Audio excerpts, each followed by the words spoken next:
And Dr. Locascio, we are now live streaming the event. I will turn things over to you. Thank you. Yes, thank you. Good afternoon. I'm Laura Locascio, the Undersecretary of Commerce for Standards and Technology and the Director of NIST. It's really a pleasure to be here with all of you today. In accordance with the Help America Vote Act and as Director of NIST, I was given the honor of serving as the chair of the Technical Guidelines Development Committee, and I'm pleased to welcome you all to this meeting where we'll touch base on current program updates, the status of the VVSG 2.0, and address new work in voting technology. But before we get started, I really wanted to recognize the achievement of creating VVSG 2.0, which was successfully adopted by the EAC commissioners in February of 2021. And I want to convey my gratitude to the TGDC for the hard work and care that was necessary to tackle such a complex and nationally important topic. I got a really good briefing on it before this meeting, and I really do want to extend my appreciation. In particular, I want to take a moment to recognize Mary Brady, who, as most of you remember, led the NIST voting program for many years.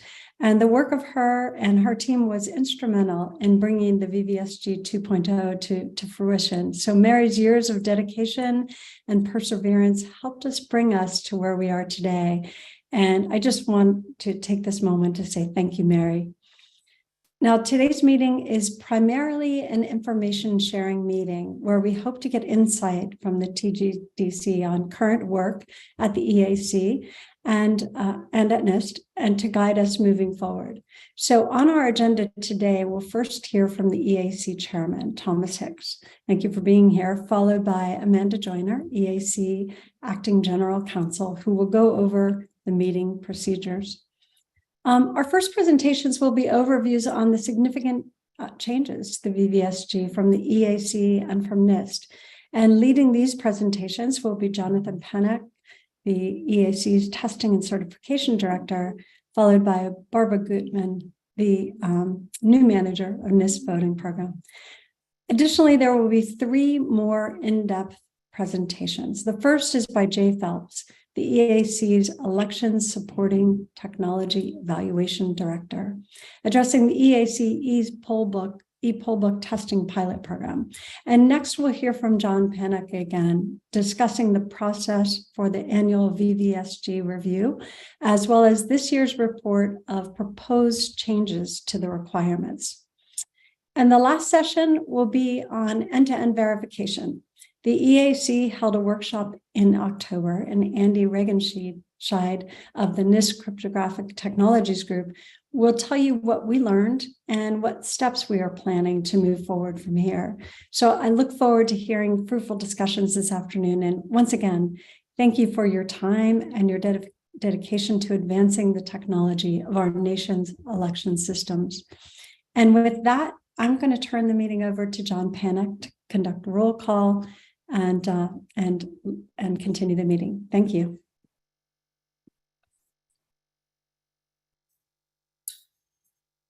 Thank you, Dr. Locascio. Appreciate your opening remarks. Okay, so good afternoon, good morning, everyone who's joining us, depending on where you're from. I'm going to go through the roll call real quick. My name is John Pennock. I'm Director of Testing and Certification here with the EAC. Okay, so at the top of the list, Dr. Locascio. Here. Thank you. EAC Chairman Thomas Hicks. Here. Thank you, Chairman. Paul Lux. Here. Thank you, Paul. Shane Scholler. Here. Thank you, Shane. Linda Lamone. Present. Mary Saunders. Here.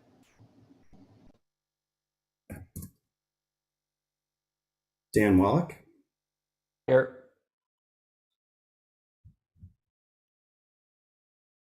Ryan Caskey. I am here.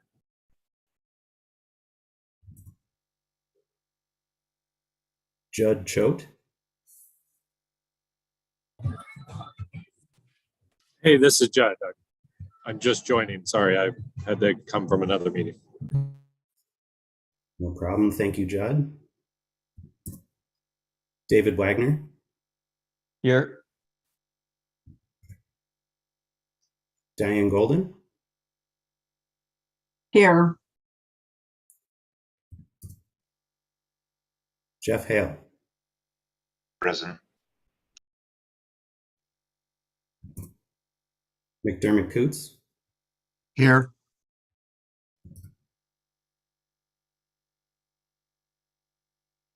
Okay, and joining us from the Access Board, we have 2 members pending to join the TGDC. Benjamin Nadolski.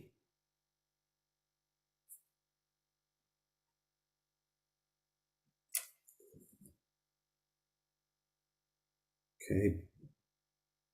Ben contacted me just before the meeting and said he would be a few minutes late. So he should be joining us shortly. And Hannah Banez. Hi, present. Did I pronounce that right, Hannah? You did, thank you. Thank you. Okay, and with that, that's the roll call, and I'll confirm that we have established quorum.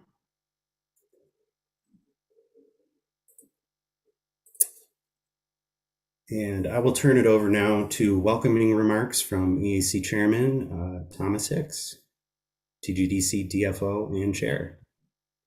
Thank you, John. Hello, everyone, and thank you for joining today's meeting. In case you missed it last week and earlier this week, I have an exciting announcement. After a formal search process, Stephen Freed has been appointed as the EAC's new Executive Director. Mr. Freed will replace Mark Robbins, who has served as Interim Executive Director since February 8th, 2022. Mr. Freed is a long-term public servant whose resume includes serving at the Office of Personnel Management, the Department of Homeland Security, and the Department of Education. His first day with the EAC will be January 30th, and we're lucky to bring him on board. I'd also like to thank Mark for his service to the agency and filling a very vital role over the last year. Now that we're nearly a month into 2023, it's clear that 2022 was a big year for the EAC's testing and certification team. You will hear updates from the team today, but before we do, I want to take a moment to acknowledge their significant accomplishments in 2022. As outlined in the Help America Vote Act, a core function of the EAC, it includes adopting and modifying the Voluntary Voting System Guidelines, or VVSG. It also includes testing and certifying voting systems against those guidelines and accrediting voting system test labs, also known as VISTLs. We ended last year on a high note with the accreditation of 2 voting system test labs to test voting systems to VVSG 2.0. I'm pleased to share that my fellow EAC commissioners and I unanimously voted to approve the accreditation of SLI compliance and Pro-V&V to test voting systems to the latest standards in November and December 2022, respectively. Both VISTLs had completed independent assessments by the EAC and NIST National Voluntary Laboratory Accreditation Program. VVSG 2.0 expands and improves upon VVSG 1.0 requirements in all the following areas: cybersecurity, interoperability testing, accessibility, improved auditability, and penetration testing. A significant step that contributed to the VVSG 2.0 implementation progress was the approval of a new VVSG lifecycle policy last year. This policy is meant to facilitate a regular review of the VVSG standards. It also intends to provide guidance on when and how new versions will be adopted and older versions will be discontinued and maintained. The VVSG 2.0 requirements specify that software-independent voting systems must produce voter-verified paper records. Alternatively, they may use an improved end-to-end verifiable voting protocol. This is only necessary to fully realize the software independence requirements. As part of this process, the EAC partnered with NIST in October of 2022 to host a 2-day virtual conference titled The Path to End-to-End E-to-E Protocols for Voting Systems. Today, we will cover the feedback received during this workshop, as well as next steps. The full implementation of VVSG 2.0 will light the path to the next generation of more secure, audible, and accessible voting systems for the elections in the United States. This is crucial as manufacturers prepare for voting systems for the 2024 presidential election. It is clear that we have come a long way since the EAC adopted the first iteration of VVSG in 2005. The input and feedback from the TGDC members throughout this process has been critical. I can imagine that as members of the TGDC, we all are fans of data.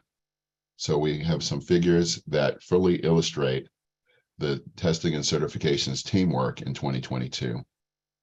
As of the end of fiscal year, at the end of the fiscal year, there were 79 certified voting systems configured from 6 manufacturers.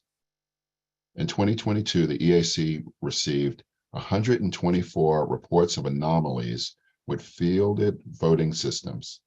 5 of those related to conformance with the VVSG requirements that necessitated remedies system updates.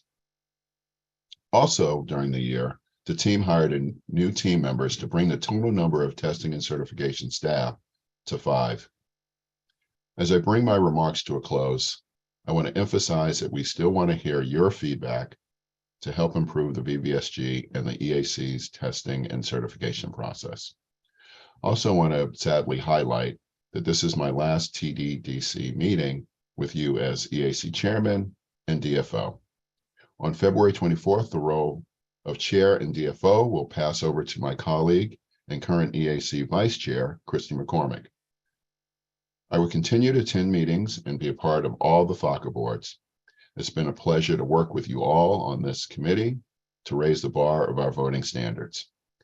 I know that TGDC will continue to do great things in 2023 and beyond. And with that, I will now turn it over to the EAC's Acting General Counsel, Amanda Joyner. Thank you. Good afternoon, everyone. I will wait a moment for my presentation to come up.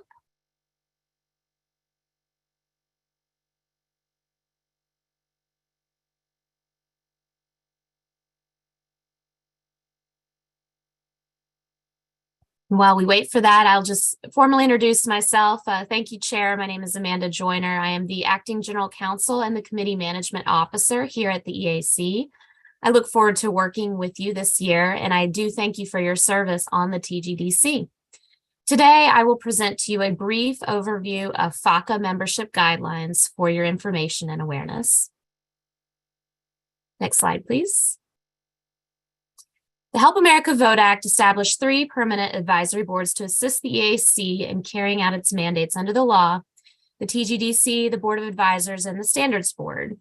And as many of you know, in 2021, the EAC established a 4th advisory board, which is the Local Leadership Council. Next slide, please. I won't go into too many details that may bore you, but the FACA was enacted in 1972 and governs advisory committee establishment, the operations and management of advisory committees, and the duration of advisory committees. Each of the 4 EAC advisory committees is subject to the FACA. Next slide, please. Each of the EAC advisory committees has specific duties and responsibilities. I listed here for your awareness the duties and responsibilities of the Board of Advisors, the Standards Board, and the Local Leadership Council. Next slide, please. And for you today, I will go through the duties and responsibilities of the TGDC. First and foremost, as has been mentioned already, the TGDC primarily assists the EAC Executive Director in the development of the voluntary voting system guidelines pursuant to HAVA. As a member, you are expected to fully participate in meetings and on assigned subcommittees. You're expected to be willing to engage in an exchange of views and perspectives with your fellow TGDC members. And of course, comport yourself with integrity so as not to trade upon your position as a member of an EAC advisory board for your own personal benefit. Additionally, and this is an important note, the law requires that any permissible direct communications with Congress in your official capacity as a board member be made only through official channels of the EAC. Next slide, please. Federal law does prohibit a FACA board member from being a federally registered lobbyist. However, these restrictions do not prohibit you from lobbying members of Congress or state legislatures or urging others to do so on your own time and in your own capacity. Very important to remember that. If you do lobby Congress or state legislatures in your personal capacity, ensure that you are making clear to them you are not representing the EAC advisory board and you're not acting in your official capacity as a TGDC member. Next slide, please. Now, as I mentioned, FACA, which was established in 1972, dictates the establishment of advisory committees. They can be established in 4 ways. One, required by statute, which covers the TGDC Board of Advisors and Standards Board for the EAC. Presidential authority, authorized by independent statute, and agency authority, which is the authority the Local Leadership Council was established under in 2021. Committees must have a charter filed with the EAC, Senate, and House committees having legislative jurisdiction, the Library of Congress, and the Committee Management Secretariat before conducting committee business. These charters must be renewed every 2 years or be terminated under the sunset provisions of Section 14 of FACA.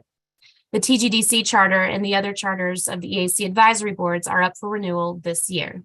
Next slide, please. In addition, agency heads are required to appoint designated federal officers who are responsible for management and supervision of agency committees. As you are aware, Chair Hicks is the current DFO for the TGDC. The DFO approves all committee and subcommittee meetings and agendas, hosts all agendas and minutes to the EAC website, attends all the meetings, adjourns the meeting when it is in the public interest, and chairs meetings when directed to do so. And meetings of the full TGDC are required to be open to the public. Meeting locations must accommodate public access. And in our current state, this also includes today's virtual meeting. Next slide, please. Minutes and records are managed according to FACA and other federal authorities. Detailed minutes of each committee meeting are kept. They contain date, time, and location of meetings, a record of attendance, and a complete and accurate description of each matter discussed and any conclusions reached during that meeting. Records of the committee are handled in accordance with federal law and subject to the Freedom of Information Act. Next slide, please. Last, I already mentioned that Chair Hicks is the DFO for TGDC. Vice Chair Christy McCormick is the current DFO for the Local Leadership Council. Commissioner Ben Hovland is the current DFO for the Board of Advisors, and Commissioner Palmer is the current DFO for Standards Board. I believe Chair mentioned earlier that these will all rotate on February 24th. Next slide, please. FACA also permits an alternate designated federal official or officer to be named. Of course, John Panic is our ADFO for the TGDC. Cami Foote is the ADFO for the Local Leadership Council. Sarah Brady is the ADFO for the Board of Advisors, and Kim Smith is the ADFO for the Standards Board. Next slide, please. I listed a few laws and regulations that apply to FACA management and operations. If you're interested, please let me know, but otherwise, next slide. This concludes my brief presentation of FACA membership guidelines. If you have any questions, my information is on this slide. Please feel free to reach out either after my presentation or anytime that I can be of assistance to you. And with that, I will thank you all and turn it over, I believe, to John. Thank you. Thank you, Amanda.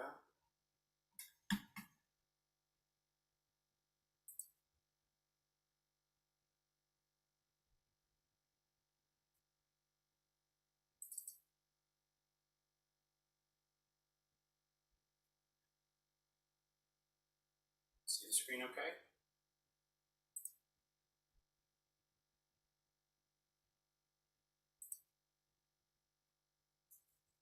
Hearing no objections, I'll assume that everyone can see my screen okay. Okay, well, first I want to echo the sentiments of Dr. Locascio and Chairman Hicks, and thank you all for being part of the TGDC and taking time out of what I know is your very busy schedules to join us here today for this meeting. I'm going to go through and give a brief on some testing and certification program updates. These are largely points that were made in Chairman Hicks' welcoming remarks, but I'm going to go into a little bit more detail on some of the items.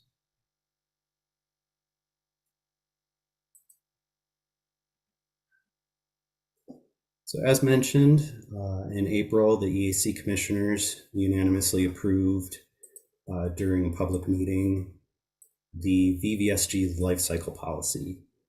This is something I presented on the draft at the last TGDC meeting in October of 21. For those that are not yet familiar with it, I'll post a link to the document that's on the EAC website in the chat here after this presentation.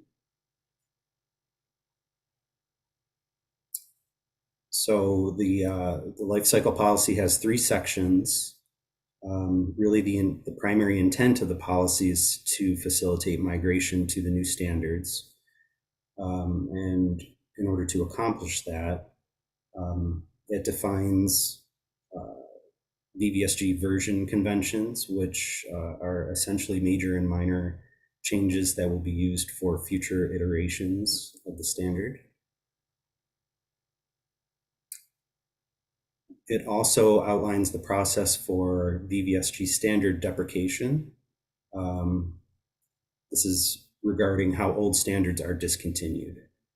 When we have a new major standard that is implemented with at least one voting system test lab accredited for that standards, a 12-month period begins before the old standards will be discontinued. The section also defines limited exceptions for maintenance modifications that will be allowed to be made to systems certified to deprecated standards. And the last section of the lifecycle policy is the annual VVSG review, as well as the update process. And I'm going to present in depth on that later in today's meeting.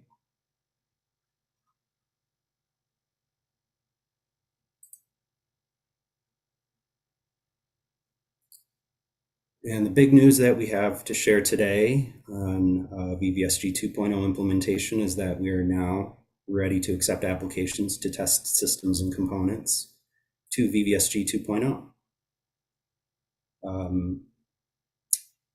Over the last several months, assessments were conducted by NIST's NAVLAC program, as well as EAC staff, for both the biennial accreditation review for the VSTLs, as well as to include VVSG 2.0 in their scope of accreditation. And the EAC's commissioners voted to accredit both of the labs in November and December of last year.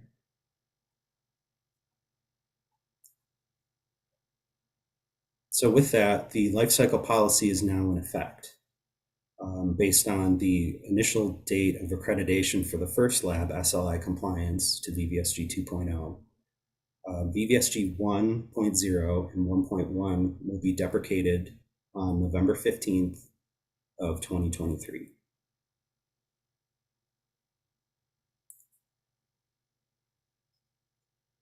So the EAC will be accepting modifications to systems certified to 1.0 through November 15th inclusive.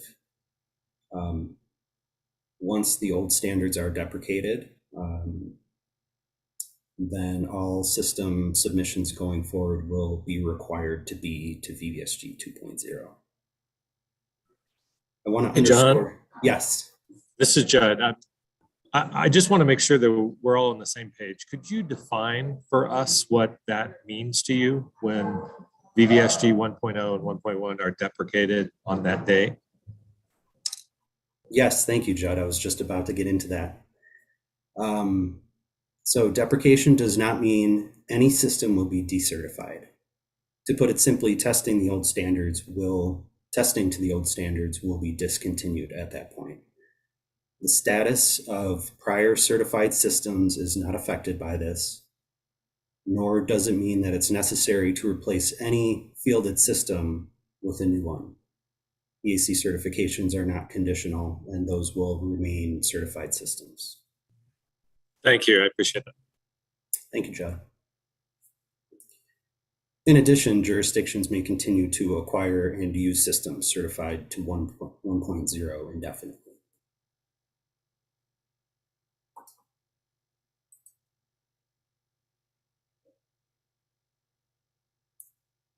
So as mentioned in the lifecycle policy section regarding deprecation, there is a definition for limited maintenance modifications for systems certified to deprecated standards.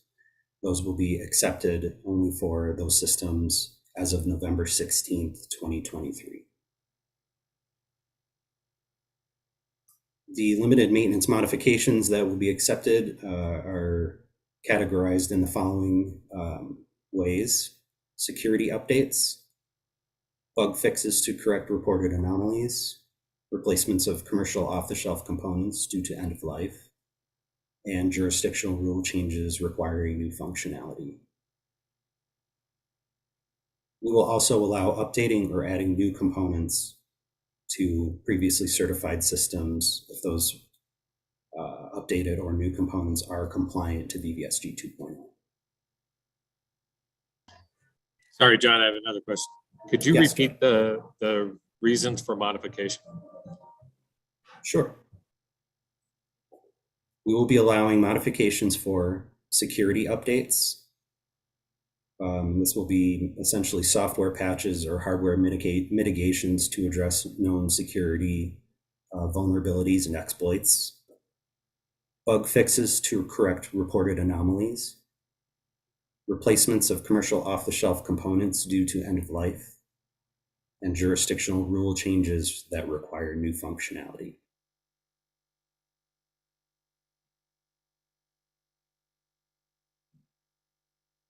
This process is being employed to ensure that fielded systems certified to deprecated standards can realize their full expected lifespan, while also allowing a bridge to certification for VVSG 2.0.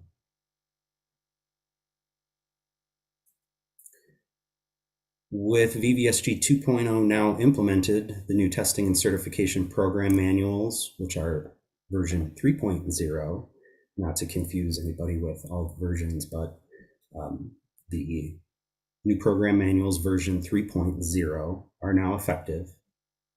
And some key changes to the manuals include a component testing pilot program.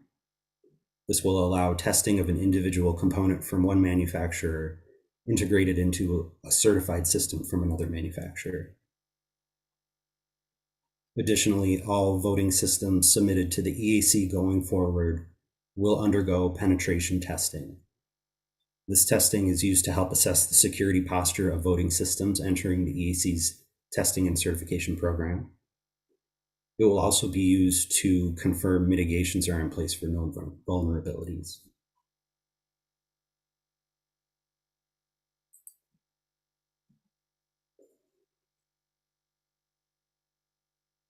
This slide has some ongoing efforts at the EAC, and both of these are going to be topics of discussion later in today's meeting. So I'll just briefly go through that the EAC is continuing to work with NIST on end-to-end verifiable protocols for voting systems. As was mentioned, our agencies worked together to hold a webinar last October to gain perspective from various stakeholders on end-to-end verifiable voting systems. 4 panels were included, and those were integrity and voter confidence, security, accessibility and human factors, and implementation and testing of end-to-end verifiable voting systems.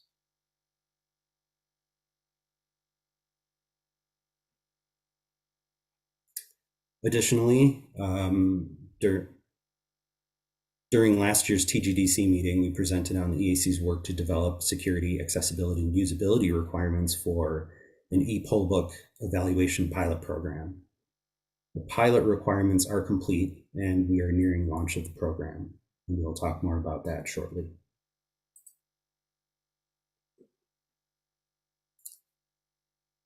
Some new efforts that we're working on in 2023. Last year, we saw the first coordinated vulnerability disclosures on proprietary voting system components. The EAC recognizes a need to develop a vulnerability disclosure policy, which will be standardized reporting process for system vulnerabilities discovered by researchers. The key aspect of this will be to ensure transparency with the public as well as stakeholders. The policy is in the early process of deliberation, and we will be putting more work into this policy in 2023. The EAC is also working on setting up a field services program that will include several components, primarily configuration assessments of EAC certified voting systems. This has been a critical component of the testing and certification quality monitoring program for a long time. We're looking to expand on these assessments by adding other services to offer jurisdictions such as site reviews, best practices training, chain of custody, documentation and investigation of performance issues and reported anomalies.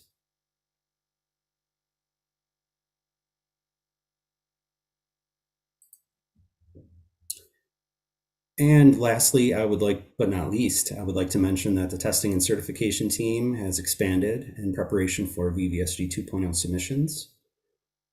3 new members have been added to the team over the last few months. And I'm very happy to have Sean Pumphrey, Burke Waters, and Jonathan Lee join the team. And I will stop sharing my screen and allow each of them to chime in and say a little bit about themselves. Sean, do you want to go ahead? Can you hear me? Yes. Great. So my name is Sean Pumphrey. I actually started because of the Help America Vote Act's college program in 2008. That's how I got started. From there, I worked as a vendor installing voting systems. And I went on to work for Baltimore City Board of Elections. Then I moved to North Carolina at the state level, also in elections, working for North Carolina State Board of Elections. And now come full circle, here I am at working federally for the elections. So thank you for having me. Thank you, Sean. Burke Waters. Hello, everyone. My name is Brooke Waters. I've recently joined the EAC back in November. I come from one of the voting system test laboratories, SLI Compliance. I've been in the voting industry for approximately 3 years now, but I have a lot of background in testing experience and very familiar with these systems. My educational background is in efficiency and automation, so I hope to bring some of that to the team. Thank you, Brooke. And Jonathan Lee. Hello, everyone. My name is Jonathan. So just to give some background information on myself, I attended college at the University of Colorado at Denver and got a Bachelor of Science in Mechanical Engineering. I've been in the testing and certification for about 7 years now, 2 of those being with slot machines and 5 years being with voting machines. I came from SLI Compliance, which was 5 years. And I joined the EAC back in November. It will be a pleasure working with all of you. Great. Thank you guys so much. Pleasure to have you on the team. And that concludes testing and certification program updates. So I will now turn it over to Barbara, NIST Voting Program Manager, to give a NIST Voting Program update. Thank you. Thank you, John. Let me share my screen. So let me start out by introducing myself since we're doing introductions. I'm Barbara Gutman. I recently took over as the voting program manager. For those of you who've been around a while, you might remember me because I worked on the voting team from 2000 to about 2007. So some of you all may recognize me. I come from the rest of my job is I run a software quality group working on software assurance and digital forensics, amongst other topics. So I'm going to give you a brief run through of some of the highlights of what NIST is working on and has completed and what we're looking at within this voting program. So the voting program right now has sort of two major threads. One is looking at how we're going to help with the implementation of VVSG 2.0. What can we do to make it easier for people to build, to test, to implement, and to run these systems? But it's also time to start looking beyond VVSG 2.0. You may think, wow, we finally got it. We're here. Well, now's the time to start research on where we're going next. You know, nothing stays the same in the IT space. So where are we going? What new exciting things will we have? Because while VVSG 2.0 has lots of great things in it, we all know there's room for improvement. So our program sort of has two pieces. One, looking at helping the rollout of VVSG 2.0, and another forward-looking piece to what's beyond VVSG 2.0. The NIST program generally revolves around three areas: accessibility and human factors, security and assurance. You may not note I added in the assurance because I come from the software quality assurance world, and interoperability. So first, let me tell you what's up in accessibility and human factors. We had three new documents, but one is just the final version of our response to the executive order on ensuring equal access, which we briefed you on last time, but the document is final now. But we have two new documents up there. One is a handbook for VVSG 2.0 usability and accessibility testing strategies. This one is a document that's primarily a resource for testing labs and therefore also for manufacturers. How are you actually going to be tested for the accessibility, for the usability, and other human factors elements in this? It also has a whole bunch of supporting documentation that comes with it, templates and things that people can use. We also have one that just came out on administering accessible vote-by-mail systems, challenges and innovations for election officials. And this one is, not too surprisingly, primarily targeted at election officials. What are best practices we have now for administering accessible vote-by-mail systems? However, there's a sneaky piece at the end where we talk about, of course, some of the challenges we still have, which therefore points the way to new research for how to continue to improve on this. I will note that one of them is a better ballot definition, common data format, which will show up later when I talk about interoperability. Next, in the security space, we have out some of our major documents, a cybersecurity framework, election infrastructure profile. So NIST has this thing called the cybersecurity framework to try and really help organizations take a big picture view at managing their cybersecurity. And we've been working on using this to help in the election space. And so we have this profile, a draft profile up there. I had to take a little back seat while we had an election because people were, really couldn't work on it then. We also have one that's coming soon on implementation guidance for multi-factor authentication. Multi-factor authentication is a pretty important piece of most organizations' cybersecurity approach. It prevents all kinds of problems that we know exist in with systems, with people stealing credentials and reusing credentials, password guessing, phishing attempts, all kinds of problems in security are mitigated with multi-factor authentication, also sometimes called two-factor authentication. This one is primarily an implementation guidance for how to build and for the developer side, but we also have 3 guides that have come out that are designed for election officials to use. And these are short, and there's a little picture of one up there. So you can see it's also attractively formatted. And this addresses 3 of the big ticket items, once again, in cybersecurity: multi-factor authentication again, also trustworthy email. Do you know you're getting email, who you're sending it to and who you're receiving it from? And the other is data integrity and recovery, which is pretty important when you're looking at things like ransomware attacks. And these are the short do's and don'ts to help election officials operate their systems in as securely as they can. The other big thing we're working on is, of course, end-to-end verification, which I'm not going to address because Andy Regenscheid is going to talk to you about it later. So the third area is interoperability. The VVSG called for 4 common data formats to be developed, and that was done. But when we completed them, the question of, well, were more needed. So we have 2 documents out to look at what other areas could really be helped with a common data format. And they came out with 2, which is the ballot definition, which was also pointed out in the accessible vote by mail. But when we look for our next generation of how we're going to improve accessible vote by mail, having a ballot definition would be very helpful, and micro CDF. So these, and the audience for these is primarily voting technology developers.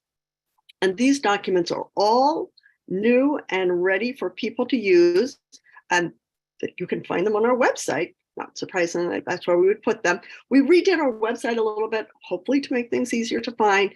And we're actually going to kind of work on it a few more ideas to try and really link it more seamlessly to the EAC and CISA, so that whoever comes into the federal space looking for help with elections can find it, because between us, between the EAC and between CISA, there are a lot of resources and can be a little confusing. So we're going to try and look forward to help make this interface a little bit more seamless. And of course, if you have any questions, that's our general email. Does anyone have any questions? Otherwise, I'll turn it back over to John for Jay Phelps' rather exciting presentation. I have a quick question. Sure. Ben Nadolsky, U.S. Access Board. I was just curious how the accessibility documents were being disseminated to try to, maximize their effectiveness. So they were up on our website. They went up perhaps yesterday, just in time for the meeting. Do you have any other ways you wish us to redistribute them? Because we would be happy to do that. I mean, certainly through the Access Board. No, I was just thinking, like directly communicating with them, via email or via, messaging or whatever it might be, or announcement that they're available. Or just some thoughts, or even the Access Board. I have to talk to, obviously, Sachin and everyone over there, but that may be an important topic. That would be great if you have some ideas. Once you can email me directly, but voting@nist.gov comes to the whole team. We would love to do that and to partner with the Access Board to give these things wider distribution. That'd be wonderful. Awesome, thank you so much. Barbara McDermott-Coots, TGDC. Do any of these documents address the challenges of multi-factor authentication in a non-networked environment? So I'm going to throw this one over to Gemma, who's in the wings there, about how that's addressed in this forthcoming implementation guide. Gemma or Andy? Yes. One of you, I'm sure, can answer that.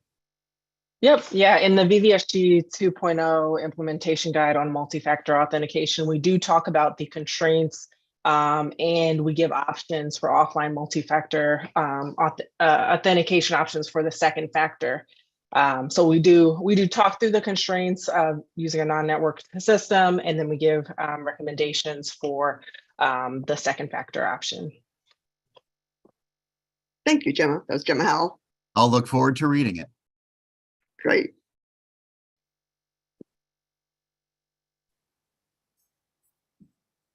All right, thank you, Barbara. Does anybody else have any additional questions? I realize now that I didn't give an opportunity to open it up for questions after the testing and certification program updates.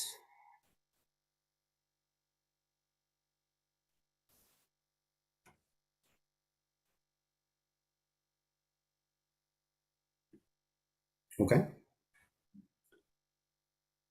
Well, with that, I will turn it over to Jay Phelps. He is the EAC's Election Supporting Technology Evaluation Program Director. And he's going to talk about our ePoll Book Evaluation Pilot Program and give you all a status update on that. All right. Well, thank you, John. Can you hear me okay? Can. Excellent. Just give me a second while my presentation gets pulled up.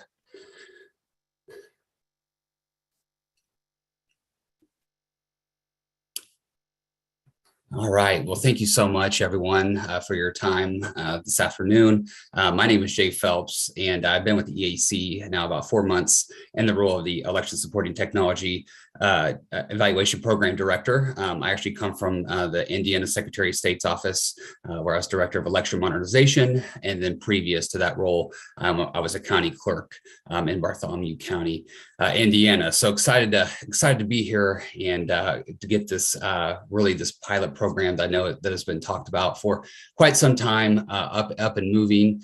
And so again, really looking forward to meeting a lot of you. I recognize some of the names, but I would love to meet in person sometime.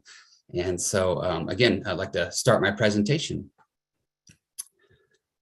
So what is the Election Supporting Technology Evaluation Program? It was created to evaluate the security, accessibility, usability of election supporting technology, such as electronic poll books, election night reporting databases, e-ballot delivery systems, and as well as voter registration portals. As you can imagine, these are all systems that are connected in some way, fashion to the election and to the voting systems are an integral part. And we have to obviously build confidence in those systems just as much as we do with voting systems to increase voter confidence. The program, the E-STEP program, includes the creation of draft standards that can be used by voting system test labs or even other testing partners, which will lead to the creation of program manuals, administration of pilot programs, and the reporting on the results of these programs. The ultimate goal of E-STEP is to create election technology standards similar to the voluntary voting system guidelines for states and local jurisdictions to be able to test to. And of course, the major goal is to alleviate the burden that currently is shouldered by states in developing and maintaining these standards. Next slide, please. So our first major focus of the E-STEP program is the electronic poll book testing and certification. And you can see here from the EVES data that we have, this is still a little bit in flux, but nearly 2,000 local jurisdictions are using electronic poll books today. And as you can see, 39 states utilize e-poll books. 17 of those states use them statewide as a whole.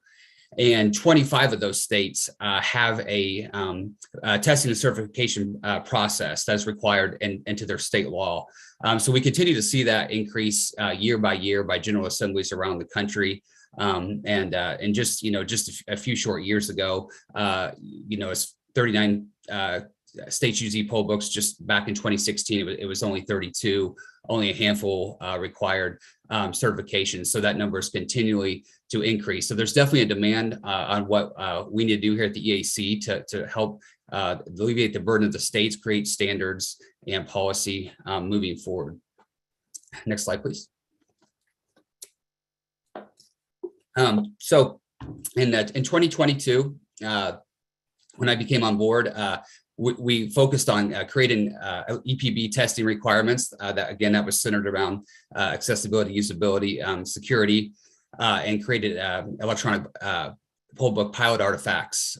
We, of course, have been in contact with both FISTLs to make sure that they have the availability for early this year, as well as briefing our stakeholders, right? That's extremely important. And again, this is a pilot. So, we're going to have several conversations throughout this entire process. And this isn't a one-off conversation that we're having with our stakeholders.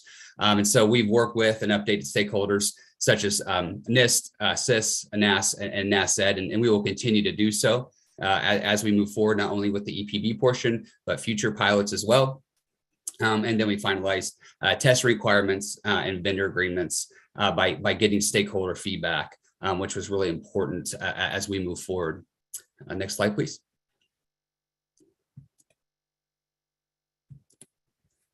Okay, so you can kind of see here kind of the roadmap and next steps As I mentioned, sharing testing requirements and program artifacts with potential ePoll book participants.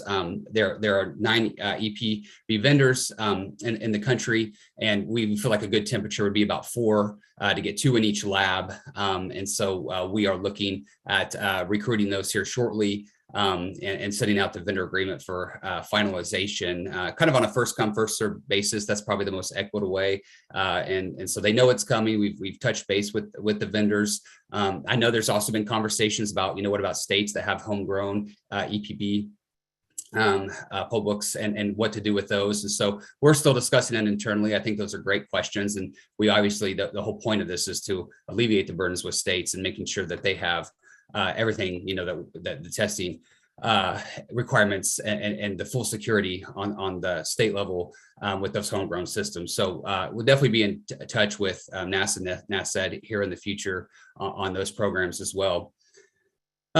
We look to schedule and officially conduct the testing and the actual testing labs here in the next 2 to 4 weeks, probably looking like the end of February, the early March. And while that's going on, so while we're testing the electronic poll book participants, the products they have, we'll then kind of turn our attention to the next set of systems that we want to test to. And, we've had some really good ideas. And one of those is basically to develop security and accessibility requirements for web-based systems with back-end data points such as the e-ballot delivery, voter registration portals, ENR database, kind of tie them together instead of separating them off to their own thing. Because they'll have a lot of commonality there. And so that is the next thing that we're going to be working with different organizations to develop those type of requirements and continue just that forward momentum with this program, continuing to, again, have feedback and set standards. And so that'll be the next process as we look forward to continue the forward momentum with the EPB testing labs. So after those, the vendors complete, the testing labs complete their reports, they'll of course send that back, and we'll get feedback from both the participants and the labs. And then from there, we will basically take all that data that we've received and kind of have a comprehensive EAC voluntary EPP pilot program report.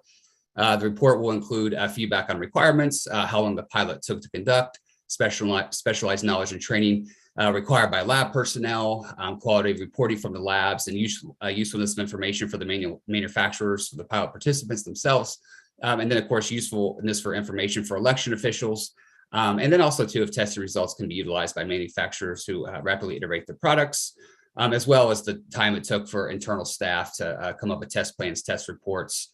And then also, we've been in discussion with CIS about the RabbitV model and kind of how that security process can fit in to our process towards the end of our pilots and to make it more efficient or to better it. So we're really excited about. And then once we've kind of issued that report, that's when we're going to return to our FACA boards, as well as NIST, NAS, NASED. Have a public comment period based upon the reports and our findings, right? Because again, this is all a pilot and nothing is going to be final until we have all the feedback, all the data that has been shared and received. And then we will look to then hopefully establish a formal program. So that includes handbooks, agreements, process for certification, and then policies around those standards. And then the commissioners can decide on to vote on a process similar to VVSG for EPB poll books. And then again, we'll turn our attention to the other systems that I talked about earlier. And again, the goal is is to prove confidence and national security in our elections. And we truly believe that this is a great step forward. Next slide, please. Okay, and I'm trying to think, I believe I covered everything, but I certainly would be happy to answer any questions. My email, by the way, I apologize, I didn't put it on here. It's the letter J, Phelps, so J, P-H-E-L-P-S @eac.gov. Please contact me with any questions or concerns you have. I would love to hear any feedback that you have, and I really appreciate your time this afternoon. Hey, Jay, this is Judd. I'm just curious about the timing of some of this. Do you have a sense about when you'll narrow down to those 4 and when you'll sort of start building the test regime and so forth? Yeah, that's a great question. So I plan to Monday or Tuesday of next week actually send out the formal vendor agreement and basically the first 4 vendors in just an equitable way get those back to us. They'll have a 2-week time period where I'll reach out, say, hey, you've been selected. Here's the information we need from you. They'll talk with both labs, with ProBNV and SLI, and they are ready and have the availability between now and March to be able to put those. And testing should take probably 2 to 3 weeks.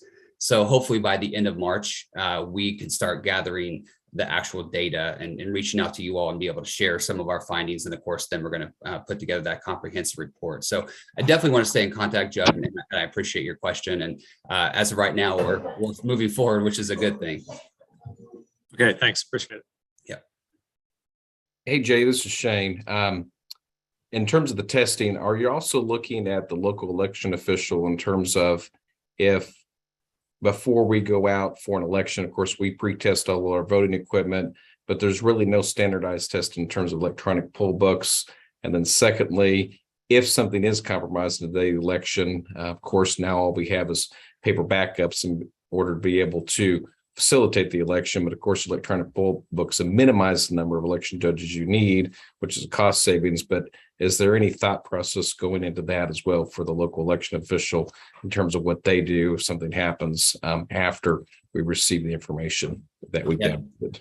That's a great question, and we touch on the logic and accuracy testing, accuracy testing, kind of before those go out. As far as if something actually happens, that's a great conversation to have to be able to really define that, because just like you said, in Indiana, we have to print out the paper poll books, which it's not extremely expensive, burdensome, or even a part of our natural disaster playbook was to, if anything would ever happen where we lose power or connectivity, to have that paper poll book. So we will definitely consider that. I will note that for my notes. I think that's an excellent point, and I think that probably needs to be put in there so we have some type of path moving forward with that.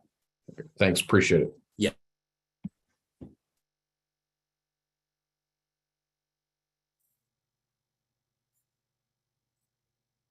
Okay, thank you, Jay.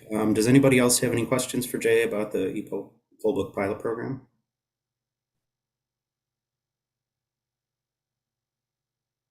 We do have a question in the comments.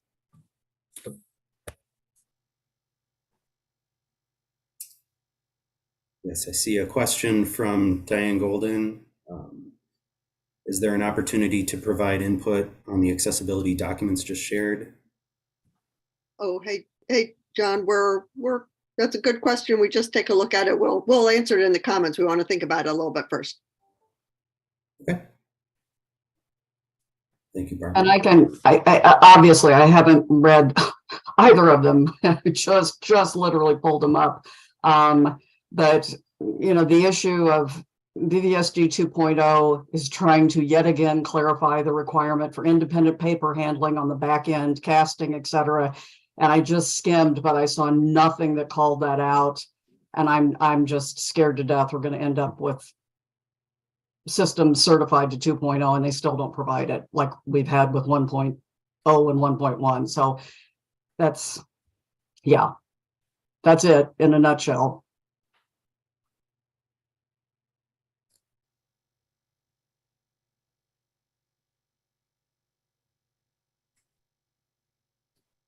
Okay.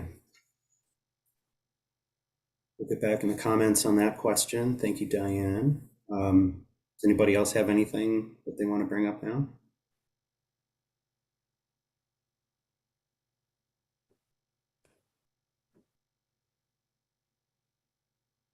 Okay. With that, we're slightly ahead of schedule by about 10 minutes, but we decided this would be a good time to give everybody a break.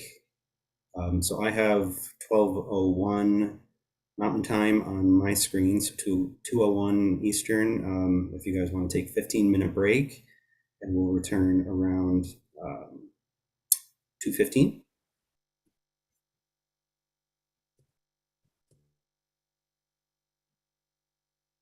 Thanks, everyone.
Okay, I think we're about ready to get started again.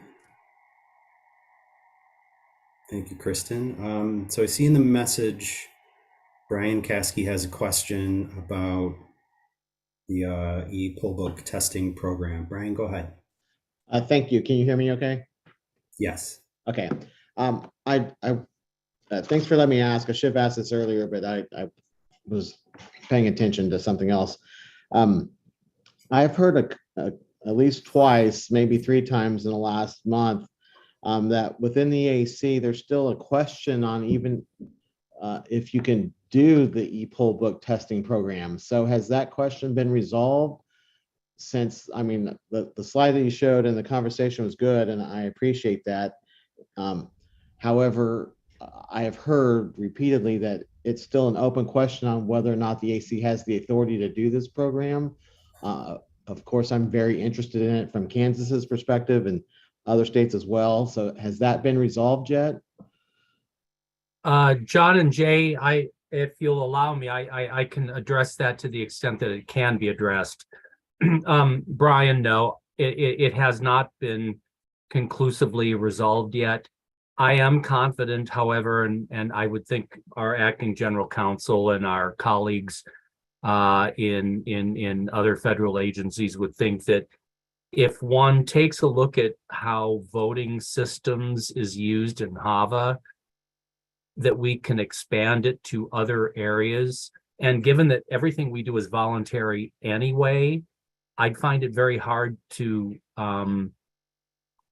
figure out who could challenge us legally. I mean, we're not forcing anyone to do anything. All we're doing is giving a good housekeeping stamp of approval on a product. And so that's, I think, how we're going to look at it moving forward. But no, this has not been categorically resolved yet. Okay. Do you have a time frame on when it will be? I mean, I understand the voluntary part of that, but there are people that don't understand the voluntary part of that. And so do you have a time frame on when that you think that will be resolved? Well, I can only say that we are proceeding as though we have the authority. So let someone challenge it and then it'll be resolved in that forum. Okay, so your intention is not to issue any official, so basically it's an open question for the AC, but it's a hypothetical one because you're moving forward as if you have the authority and basically asking someone to challenge you. Well, yes, I mean, this is an off the cuff discussion, so I've got to think this through along with our general counsel and with the Department of Justice, who would obviously have to defend us if we were challenged. But I think we are on sound ground to move forward in these ancillary issues that may or may not technically fit under voting systems. I'm comfortable. I'm comfortable with where we are and where we're going. Okay, I just want to make sure that we're not 90% down the road and we pull the plug on the program in the 11th hour. So I don't see that ever happening. Okay, thank you.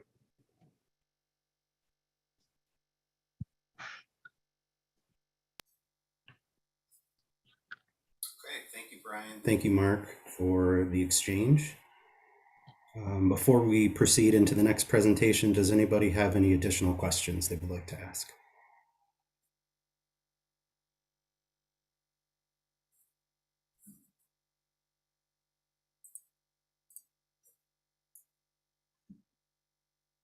Okay. Allow me to bring up my screen.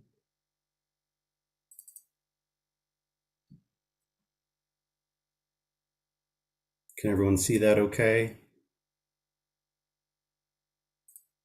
Yes. Thank you. Okay, next up, we're going to have a discussion on aspects of the VVSG lifecycle policy, specifically the annual VVSG review process.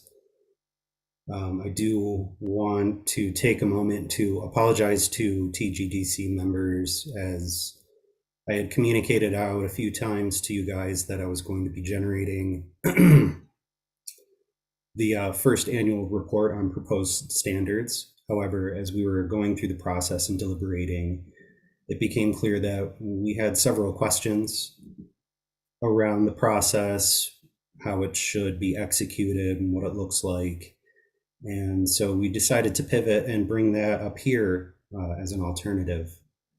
We will still be going through this process in 2023, starting with a period of public comment that will open at some point in time in February.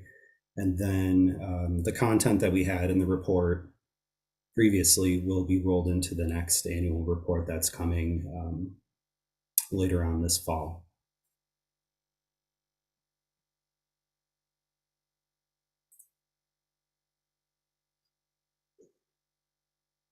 So my presentation is relatively brief, but I'm hoping for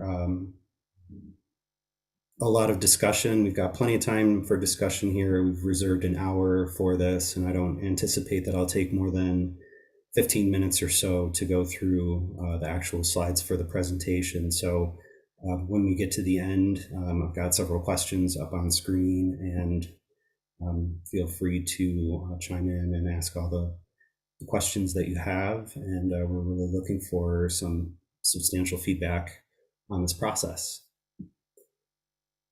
So Section 4 of the VVSG Life Cycle Policy describes steps for an annual review of the VVSG for potential changes to the requirements.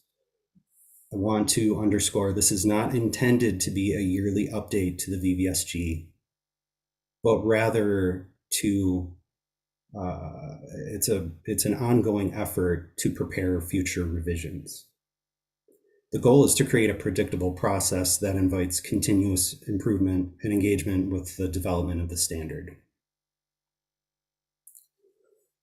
The hope is to have smaller and more frequent iterations of the VVSG rather than to have a significant rewrite, as was the case with 2.0.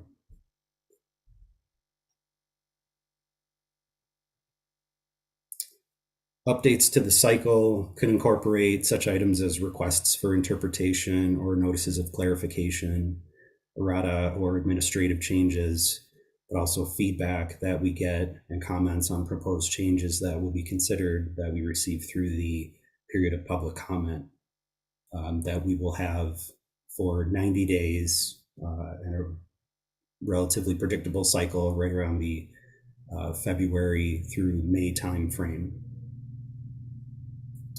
And obviously a very important part of this process is to engage our advisory committees to help us identify and propose opportunities for improvements and additions.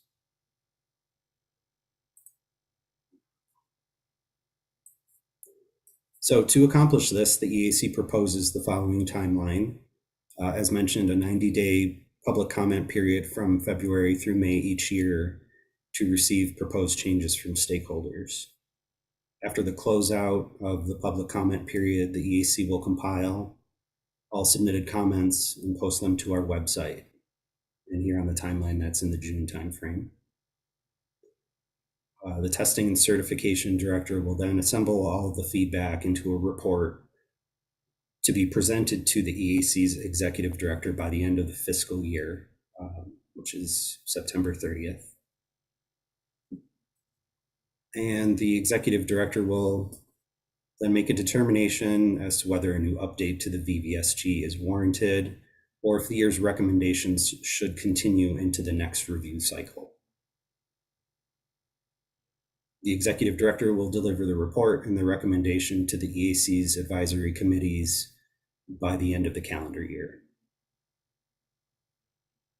All of these steps ultimately lead to a decision on whether to update the VVSG, and the VVSG update itself will follow the familiar HAVA mandated process.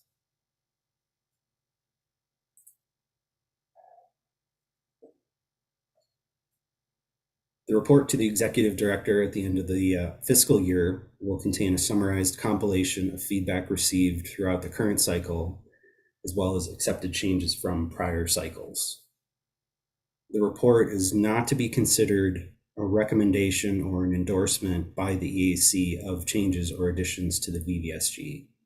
It's simply a summary compilation of the feedback. The executive director's decision to initiate a draft of a new standard would consider the nature of and volume of changes proposed, as well as feedback from advisory committees. For example, a large number of accepted changes may warrant a new iteration, or other examples that could initiate a new VVSG. New technology developments or innovations that are proposed, and we have received feedback that these technologies have reached the level of maturity to be incorporated into the standard. Perhaps a substantial number of RFIs, NOx, or RADA items exist. And then potentially if a VVSG scope change is proposed. Both the report and the raw feedback information will be public documents and will be posted to the EAC's website. If the recommendation is for a scope change, again, the requirements that need to be developed related to that scope change would be handled through the HAVA mandated update process.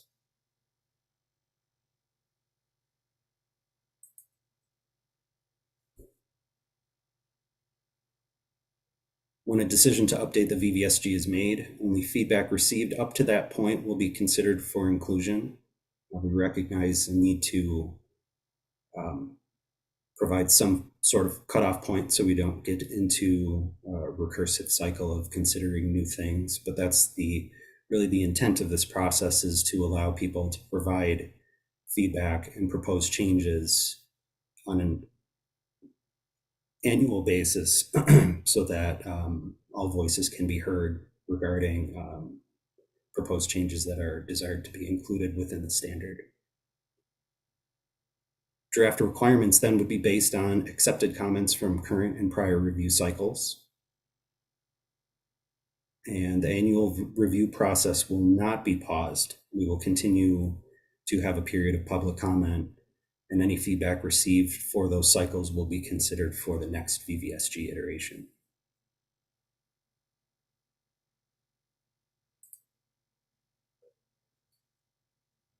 So I have here several items for some discussion. Primarily, the question that I would like to talk about is, how would the TGDC like to engage in this process? And some potential ideas that I had while drawing up the slides. It could be a subcommittee that could interact with the testing and certification team throughout the year. We would be certainly interested in having that kind of engagement with the TGDC.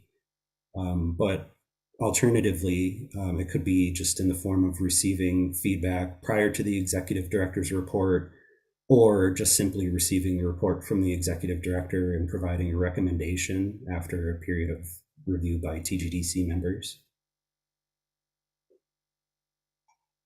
Another question that we have is, what sort of level of filtering should the EAC staff comment out of the report beyond the obvious personally identifiable information, or there's potential for things like offensive language, but some examples are items that are traditionally considered out of scope. We see that there's potentially a spectrum here from things that are entirely not applicable to something, say, election supporting technology, that's not in the HAVA definition of a voting system, but something that we may want to consider.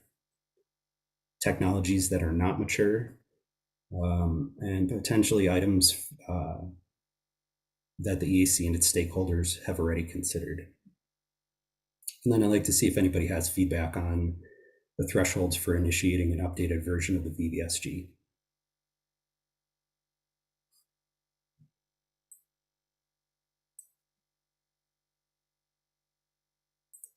Okay, so I'd like to open it up for some discussion. Feel free to chime in.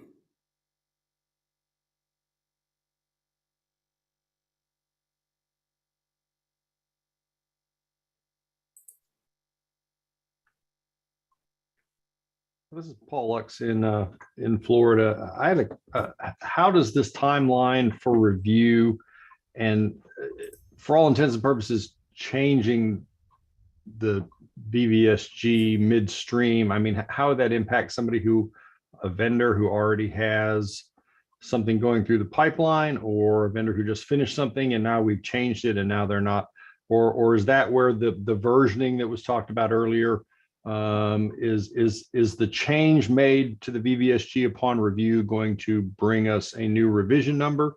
But have we thought about the timeline of almost a year-long process, what that impact may be for vendors? That's a good question. Thanks, Paul. So versioning does play a part in here. So right now we're obviously on VVSG 2.0. The next minor iteration would be VVSG 2.1, 2.2 after that. And in the details of the life cycle policy, it talks about that the deprecation of prior standards only applies to major revisions. So if we were moving to a 3.0, we would deprecate after the 12-month period a 2.0.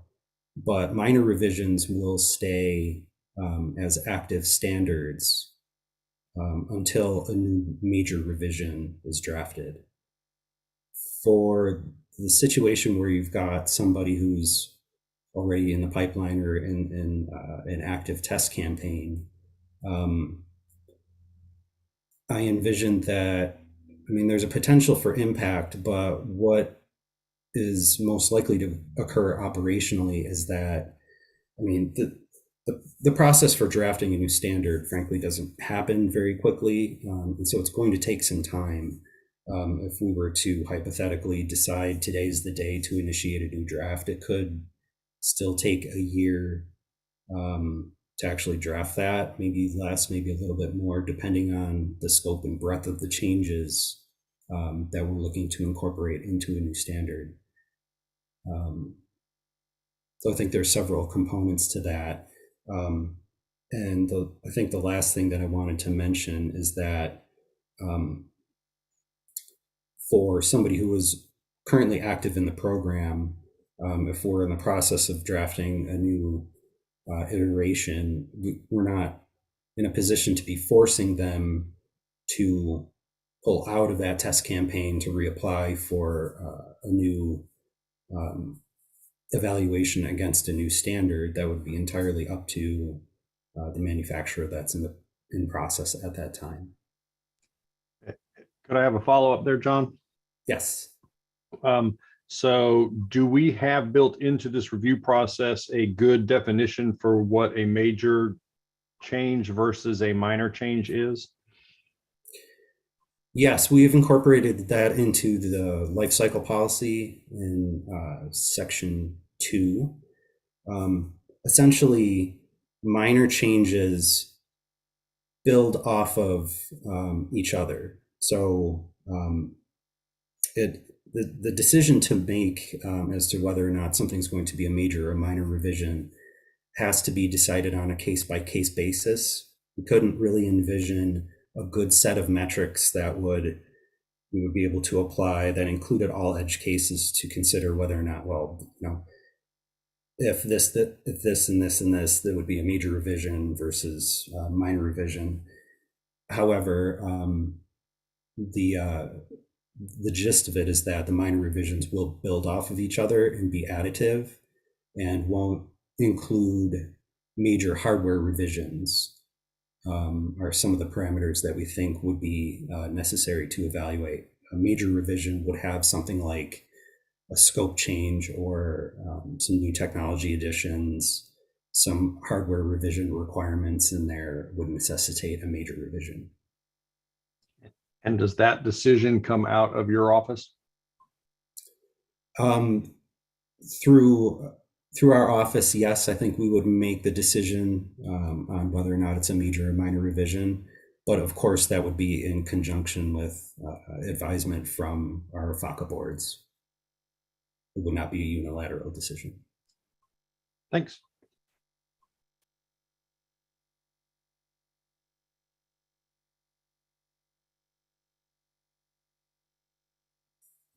Hey, John, this is Judd. Hey, Judd.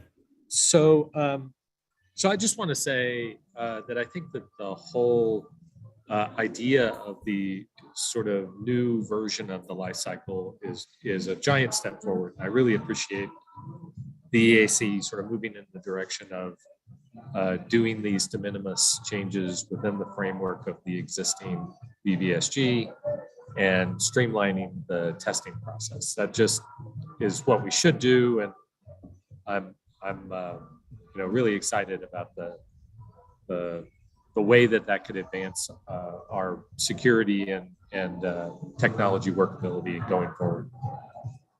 I have to say though that one concern that I have is that as you described it, we go through the process and then it ends with the executive director making a recommendation. And I suspect this is sort of where it got a little fuzzy, but I suspect then it goes back into the federal, federally mandated sort of mechanism for approval. And that sounds to me like commissioners agreeing on a change.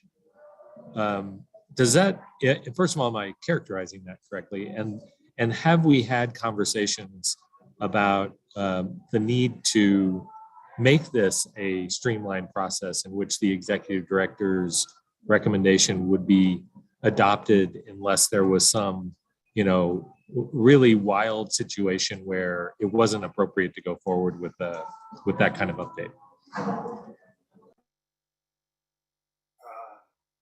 Thank you for the question, Judd. And they are good points. So I think, I mean, at this point, we're still at a deliberative stage on what this is actually going to look like.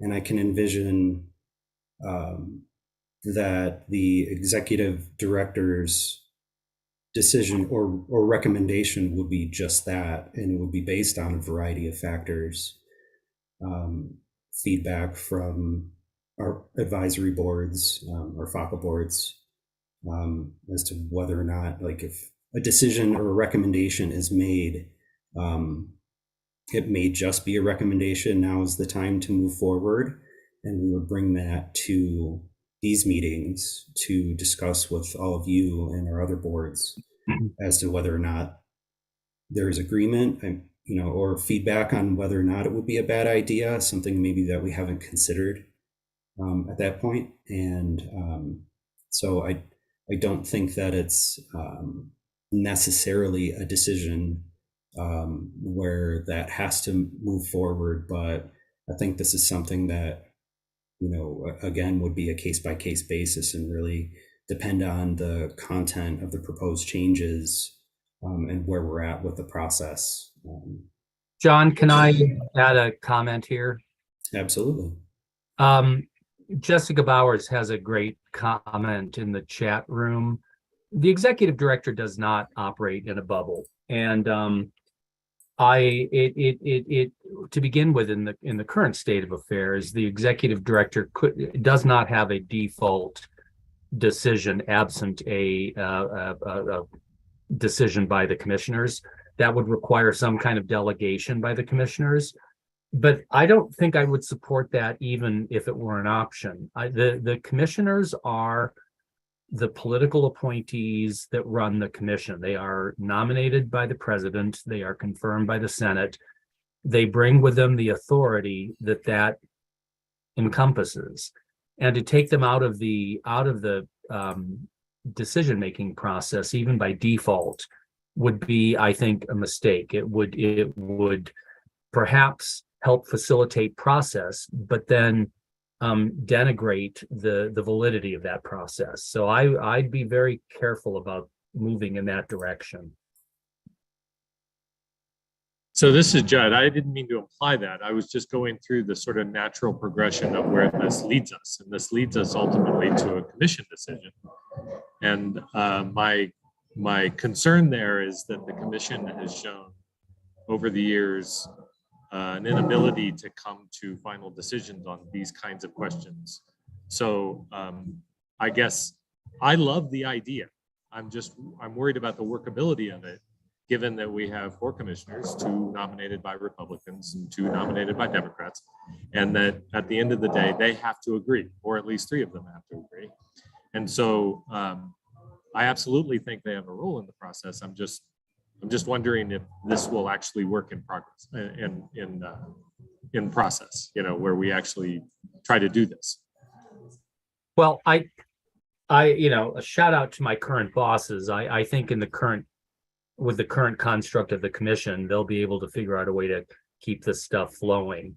What comes after us, what came before us, who knows? I still think that Congress, in its infinite wisdom, created the EAC the way it is, 2-2, requiring at least 3 votes to move forward. If it leads to, in the future, some obstacles, I think it would be up to Congress to figure that out. Given where we are right now, though, I would never recommend that the commissioners delegate, nor do I think, even if I recommended they'd accept it, that be delegated down to the ED with a kind of de facto veto if they decide to operate.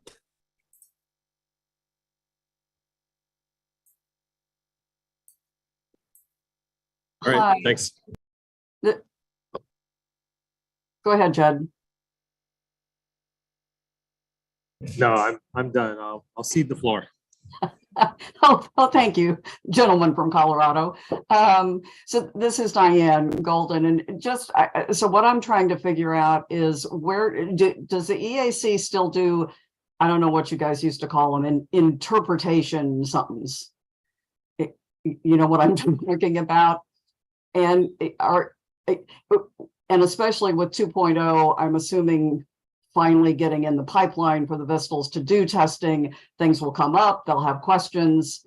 Oh, McDermott's saying RFIs, request for interpretation. Is that what that RFI stands for? Information, request for information.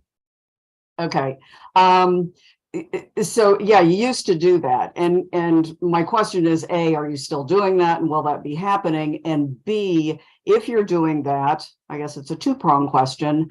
Are those the kinds of things that then are going to lead you to say, oh, this standard needs to be revised because it's so unclear? It not only does it require interpretation, it really requires revision because it's just not clear enough to consistently test to and come to the right blah, blah, blah kind of thing. Is that kind of the process? Are you still doing that? And is there some way of the TGDC being at least informed of those things? Because at one point in time, there were some interpretations going on early on, and I didn't see them till months afterwards and thought, wowzer, that's a creative interpretation. I didn't think that's what it meant at all. So yeah. So yeah, thank you, Diane. RFIs are a useful Administrative Procedure Act, which is a federal law, to solicit information and ideas. And I don't know that we haven't done it in the year I've been back, I don't think. John, correct me if I'm wrong.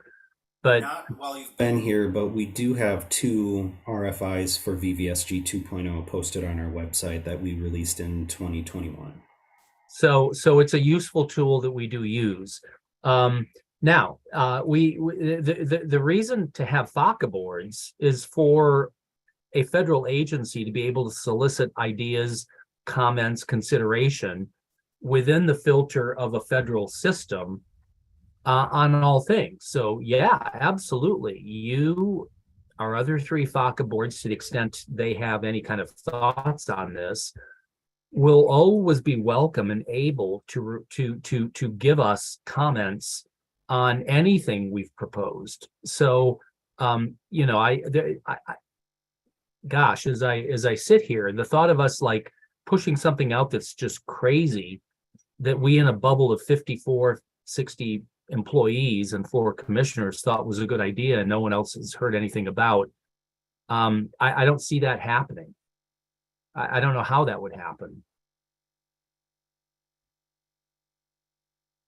Mark, this is Shane.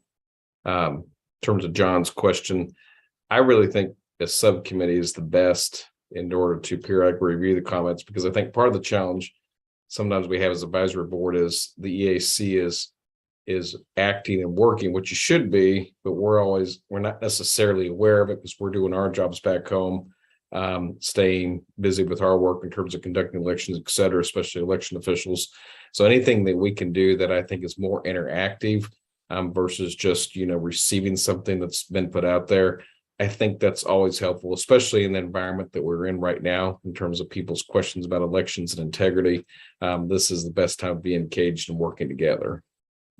Yeah, completely agree. And John's idea is a good one, I think. Yeah.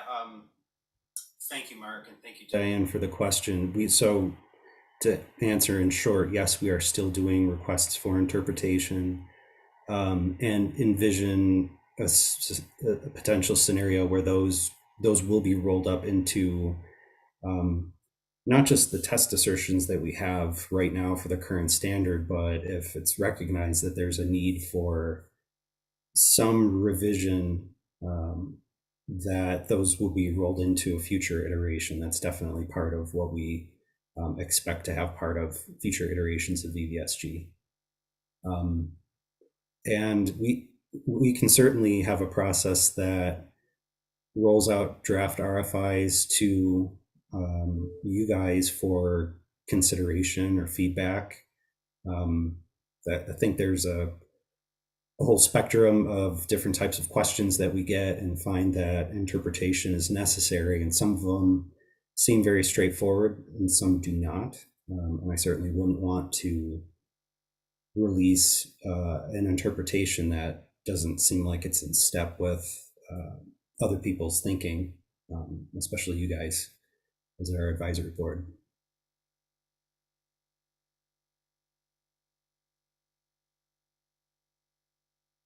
And thank you, Shane, for the feedback on a subcommittee. I think that would definitely be a good approach, and we'd be happy to engage through that mechanism. I think it would, by doing iterative engagements with a subcommittee, would ultimately create more work in the short term, but doing it in little bits as we go along is probably the best way to do it, and would allow for the most fruitful conversations and the greatest amount of feedback as we tackle these things a little bit at a time. And so we'll definitely take that into consideration.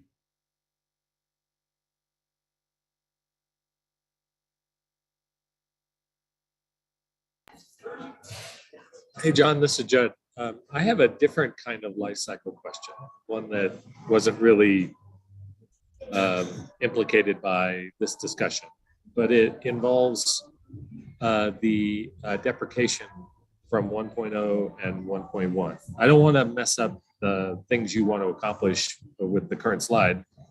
Can I ask that question now, or should I hold it? Go right ahead, Judd. All right, so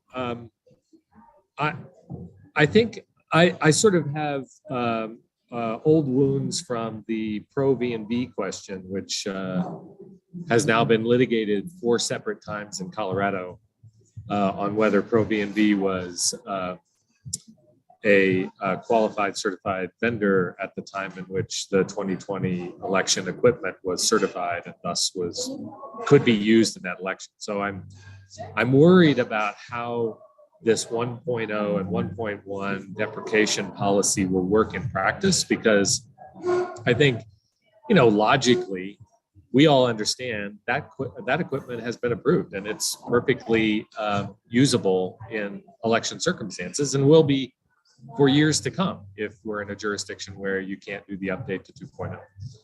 However, there will be a lot of people out there that won't understand that. And they'll think that we switched to 2.0 last year, and why don't you have 2.0 equipment? And this can't possibly be a legitimate election because it was run by a 1.0 or 1.1 system. So what are we doing to get that message out? And can we just sort of preemptively create some sort of document which lays out this, point by point how this works so that I and other elections officials will have it prepared and ready to hand to anybody who wants to question the work that we're doing or the equipment that we're using. So, John, I'll step in here, and I'm going to invite our acting general counsel to chime in too. This issue has been the subject of litigation. This issue has been the subject of debate in many states, including most recently on my desk, New Mexico. We have submitted, I have submitted through the Department of Justice declarations in pending litigation explaining exactly why systems that are not certified to 2.0. New Mexico is a good example because it requires by state law that systems be certified to EAC standards. So the minute we adopted 2.0, folks in New Mexico started challenging the voting systems operational in New Mexico because they weren't certified to 2.0. So in litigation around the country, we've submitted declarations that explain what adopting 2.0 means and frankly, more importantly, what it doesn't mean. And we've actually had lawyers, both at the state and the federal level, and we've put all of this, Amanda, I think on our FOIA reading room so that it's available to the public. And we've had lawyers, both at the state and federal level out in the field, contact us saying, wow, this is great, thank you. This has come up and this is exactly what we were looking for. So yeah, we're prepared to defend and discuss and argue that exact issue because we've been doing it in both state and federal courts now for the better part of, 6 months since VVSG 2.0 was adopted by the commissioners. Right. And I was going to underscore Mark's point and also note that those declarations and the materials are available on our website. I've received several calls over the past couple of months, like Mark mentioned, from attorneys and general counsels from secretaries of state offices who have asked, hey, this is what we're dealing with. Do you have anything? And we point right to those publicly available documents. And I encourage everyone here to look at those as well. And I can drop the link in the chat if that's helpful. So just to follow up on that, I think that's fantastic, and I'll definitely look into that. I do believe, though, that that's more sort of reactive. I'm looking for proactive. Is there any proactive effort out there? Are we trying to message this? Are we getting in front of groups and policymakers, especially those who are advocating for some of these more draconian changes or very fast changes? I mean, we've got a bill in Colorado, in the General Assembly in Colorado, which was done by a legislator on the left who is like, you need to have this new equipment. You need to have this new equipment by January 1 of 2024. Well, we can go to him and we can tell him, no, that's not realistic. Here, let me explain. But it would be great if we could get out in front of them, and sort of try to point them in a more productive way of doing good legislation in this area, but not buying this idea of the world has changed and everybody has to change with it. That's not what our current status is.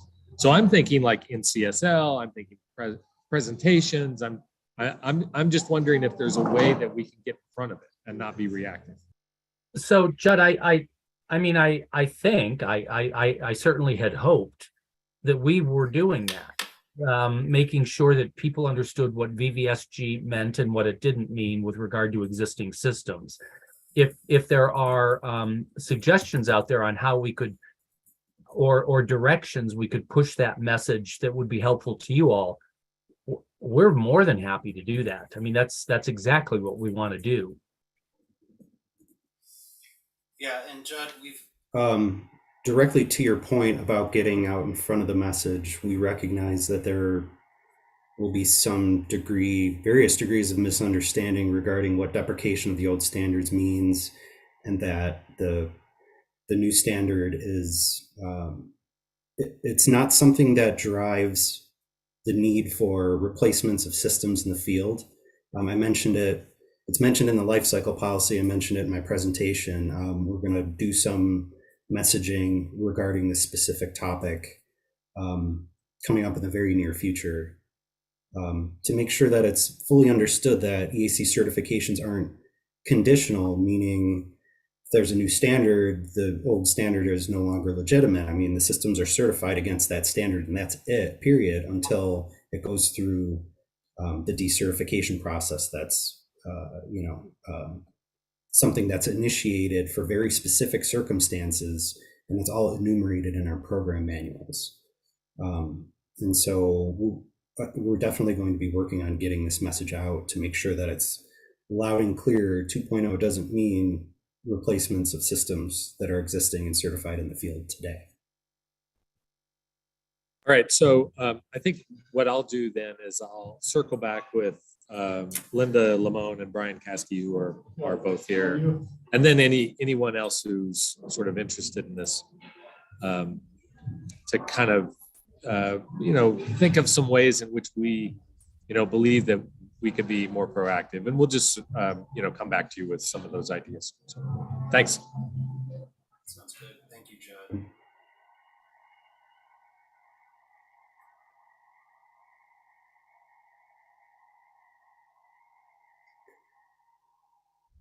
Okay, to turn back to the slide, I want to see if there's any further conversation we can have about how the TGDC would like to engage in the process. We heard from Shane that he thinks a subcommittee is a good idea. Does anybody else have any input or feedback? What do you think would be the ideal approach for the EAC to take?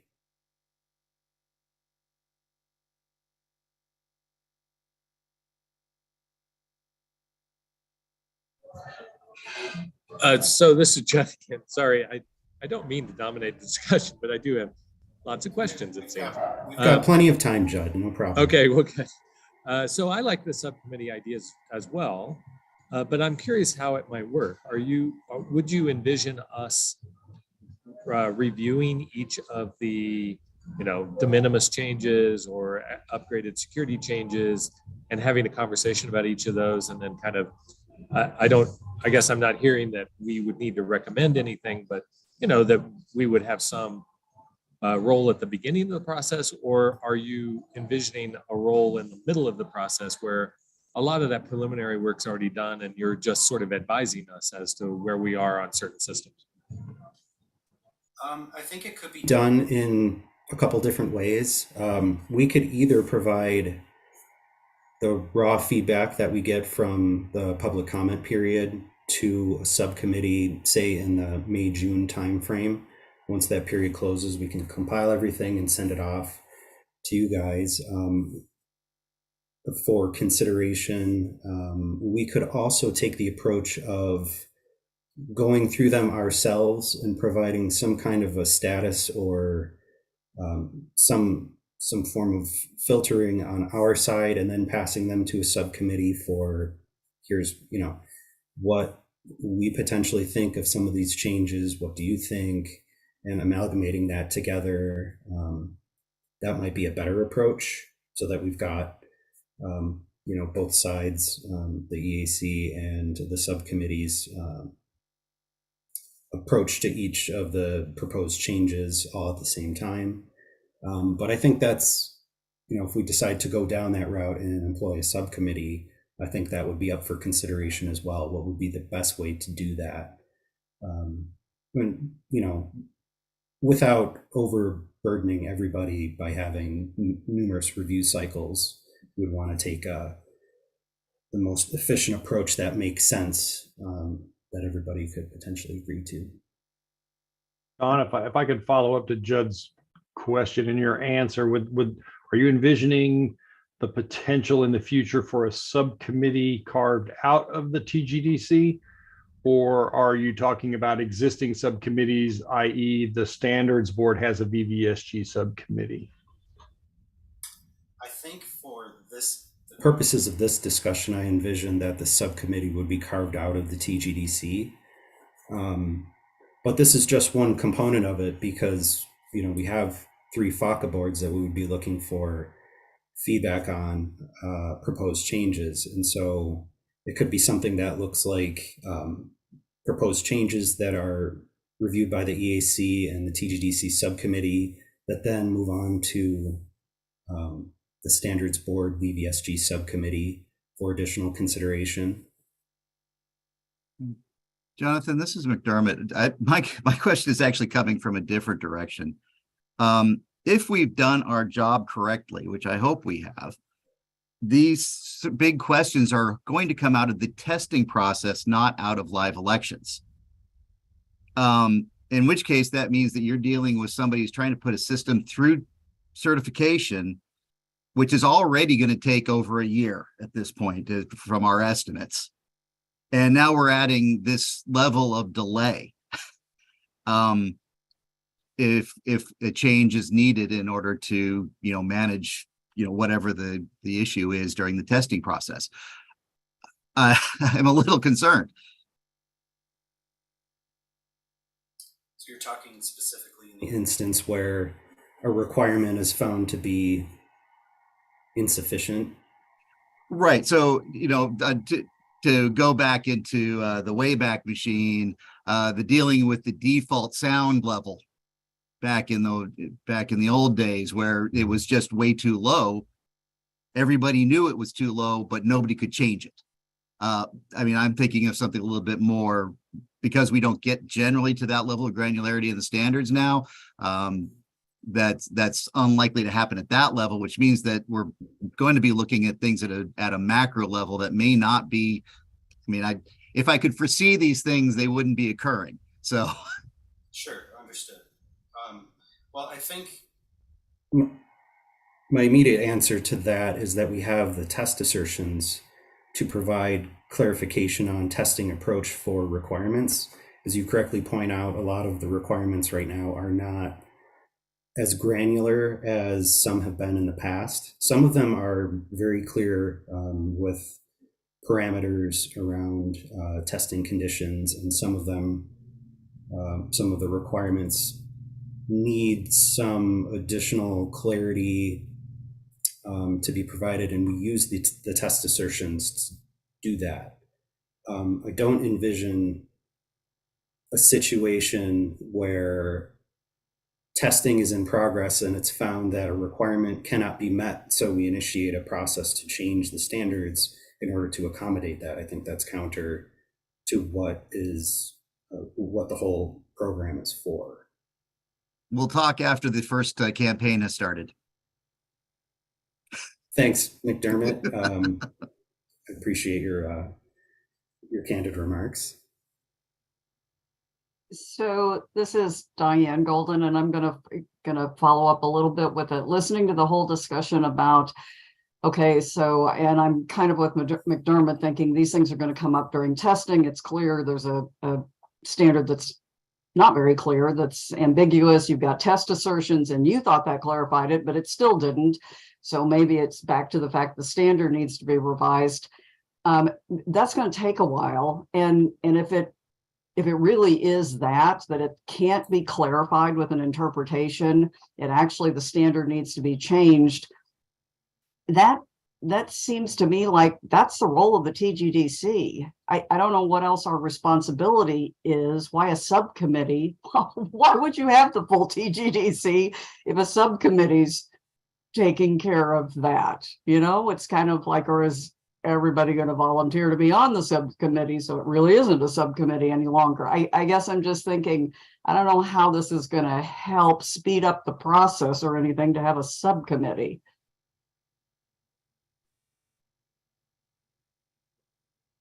Sure, that's a good point.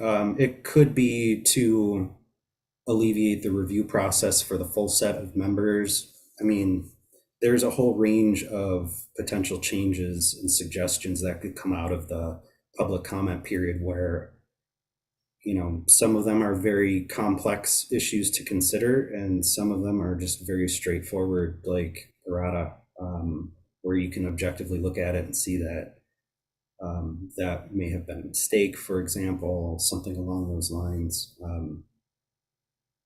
So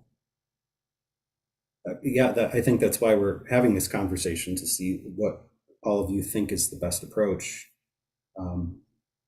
If indeed we had a subcommittee and something came up that was like a critical item that, like McDermott is talking about, it could certainly be brought up to the full TGDC for consideration as to whether or not clarification or an assertion to support a requirement that might not be 100% clear is insufficient, and some revision of the requirement is necessary. I mean, that would definitely be something we would want to bring to the full group for consideration and debate.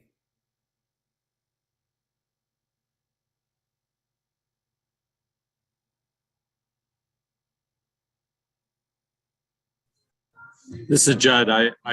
In reflecting on what Diane said, I think she's right. I mean, we're a small enough group, we're sort of agile enough that this just sounds like a meeting of the TGDC.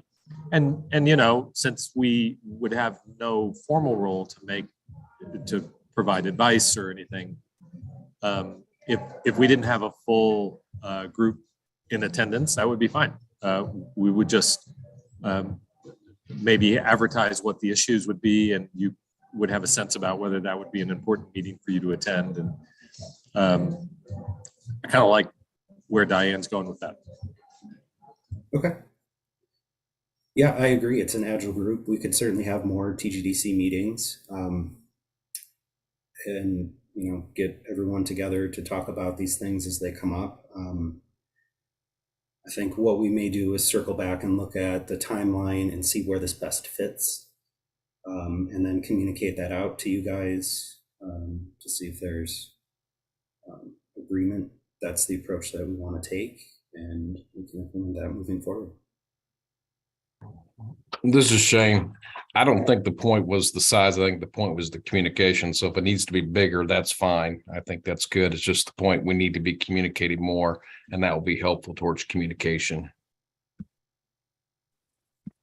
Hi, John. I just wanted to add in one thing that Shane just jumped in on, and kind of stole what I was going to say, is that it's not necessarily a piece of the size. It's more about being able to have folks together at that point.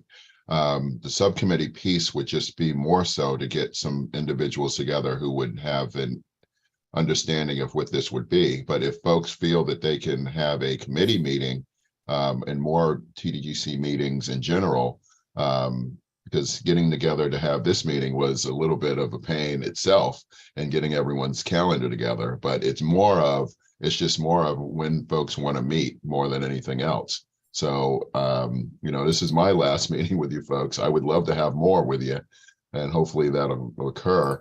But it's more of just making sure that the issues that are going to need to be discussed can be discussed, more so than just at that one meeting per year. So I think that's more of it with the subcommittee versus committee issue, and it's more of a size than a you know, substance piece overall. So, but that's up for you folks to decide. Thank you, Chairman. I think there's also the aspects of a full TGDC meeting. There's a good bit of overhead that goes into setting these up. If you want to say it's a pain, or you know, but you know, we have to do a Federal Register notice and drop an agenda, communicate that out, post it on the website, and all those things. And so a subcommittee could serve the purpose of communicating on a more informal basis, and that those discussions could disseminate to the larger group.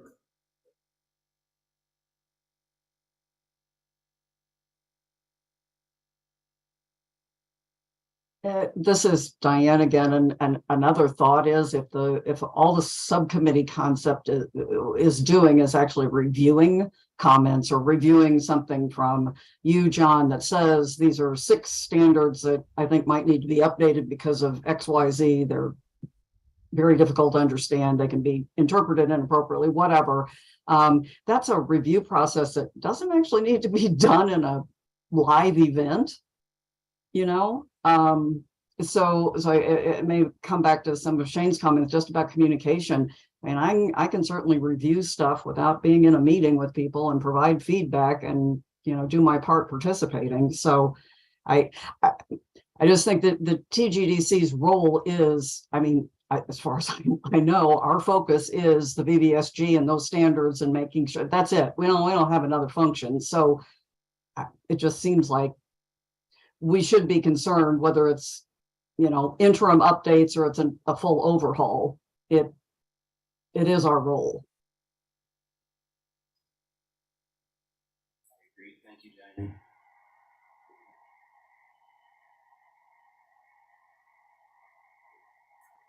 Any other thoughts or comments? Well, let me just chime in. There's a sidebar discussion going on amongst staff. Whether we create a subcommittee or go with a full committee or some variation thereof would require us to move the full committee for, I think, a vote. I'd have to defer to council to look this up. So we're not going to decide on anything today. But clearly, there's a degree of opinion here that we would need to take into consideration. So we'll figure out a way to do or take next steps consistent with the wishes of the full TGDC.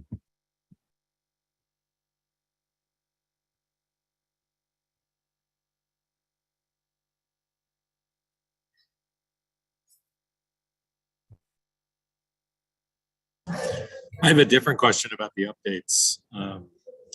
Do you have a sense about like where we are right now? Like how many do we have that would be immediately in front of us? Because the world didn't stop because we switched to 2.0. I mean, there's all sorts of things that probably need to be done to make these systems whole again. I mean, where are we at on those?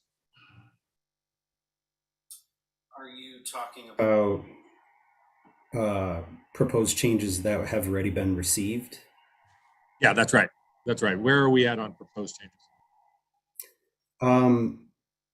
The sum total of proposed changes, I think, is around 65 or 70. Now, it's a big number, but 90% of them are for a proposed scope change to the VVSG. And 60 or so of those comments are to support that idea. So it's something that has not traditionally been considered part of a voting system. And so filtering that out, I mean, those are all a bundle of proposed changes that don't necessarily change the fundamental nature of what's already in the requirements. Most of the rest of what we have is errata. And I don't see anything on the list at this point in time that's really for critical consideration. All right, great. That's helpful.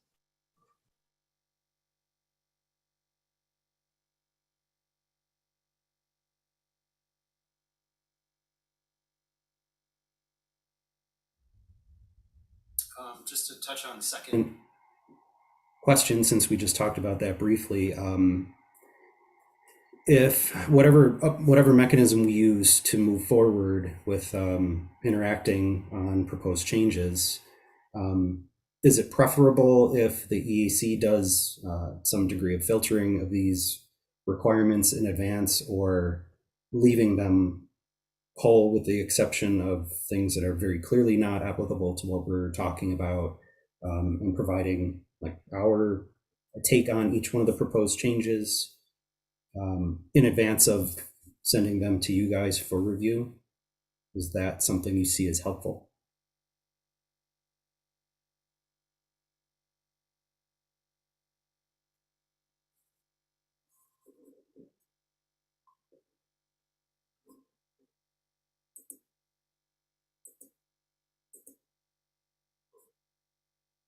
So this is Diane. I'm like Judd. I'm not trying to monopolize things, but I'll offer up that I do think it's helpful to see everything, but I absolutely appreciate, just as you verbally described, 90% of these are all about, and if you can code them and say, these are all the Me Too's, so I don't have to pay attention to all of those.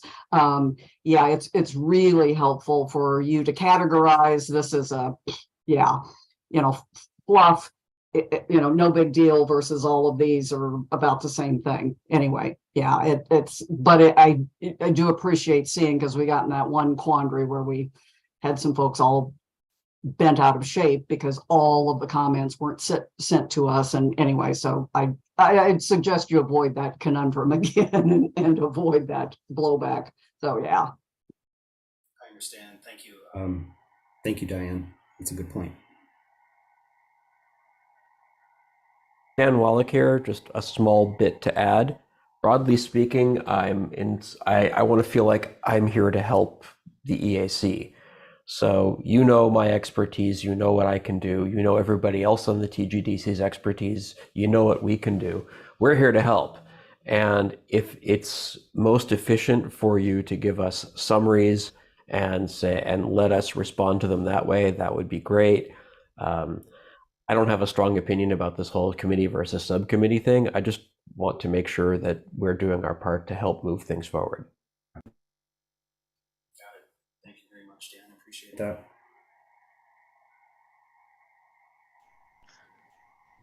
So this is Mary Saunders from ANSI. I agree basically with the comments that were just made. And just a point for staff consideration, I was looking back at the FACA requirements. You might consider, rather than a subcommittee, looking at the work group construct, which is a less formal construct permitted under FACA, where you bring together some subset of committee members to what says perform a specific task. So periodically reviewing comments is a specific task that might get you away from the whole subcommittee issue, and it's less formal. Thank you, Mary.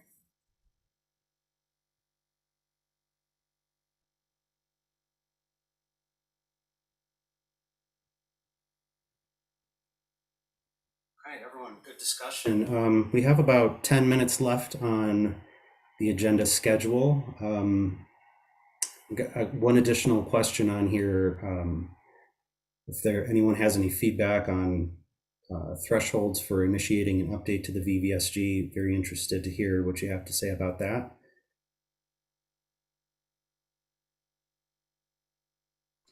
Could you maybe define that a little better? Well, that's part of the trouble, is we don't know exactly how to define it, Paul. It's kind of there's nothing written in place currently in any kind of policy that says if XYZ, then you need to initiate a new VVSG. So it's part of what we're exploring here, is to try to figure out what makes the most sense. I mean, we want to balance being, not iterating the VVSG so often that it really disrupts test campaigns and processes for people, and the ability to understand what certifying a system against a standard means. But we also don't want to let it go 5, 6, 7, 8 years before considering that. So there's some kind of threshold that we need to figure out exactly what's going to drive this. Dan Wallach here again.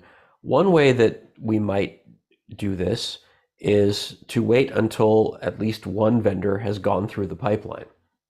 And at that point, we might, we, the TGDC, in conjunction with the EAC, NIST, and whoever else, might want to say, how did it go?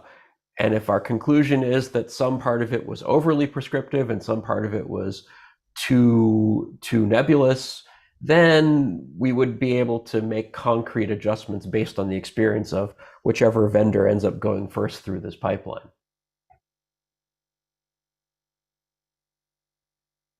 That's a good suggestion.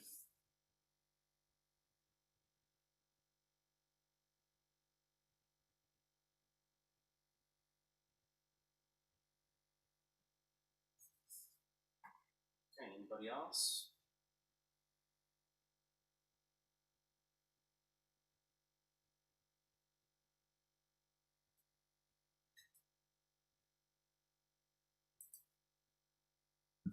Okay. Thank you all very much. I think that was an excellent conversation, just what I was hoping for. A lot of great feedback that we need to sort through. So at this point, we've got one more presentation on end-to-end verifiable protocol evaluation. And there we go. Andy's got it up. So I was going to do a quick introduction on this before Andy takes it away. Andy, do you want to kick it to the next slide?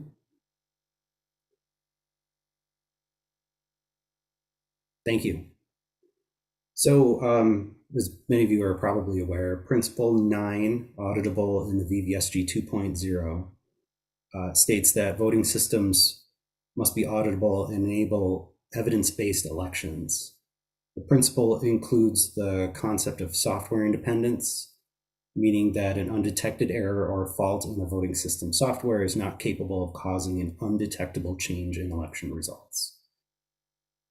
VVSG 2.0 requirements specify that software-independent voting systems must produce voter verifiable paper records or implement an approved cryptographic end-to-end or E2E verifiable voting protocol.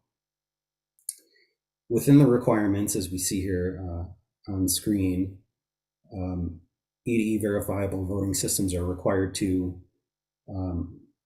use cryptographic protocols evaluated and approved through a public process established by the EAC outside the testing and certification program, which is 916A. And they must also undergo an independent evaluation to verify it correctly and securely implements an approved E2E cryptographic protocol, which is 916B. There are currently no EAC approved end-to-end verifiable cryptographic protocols. As experts in the field of cryptography, the EAC has been working with NIST on setting up protocol evaluation and approval process.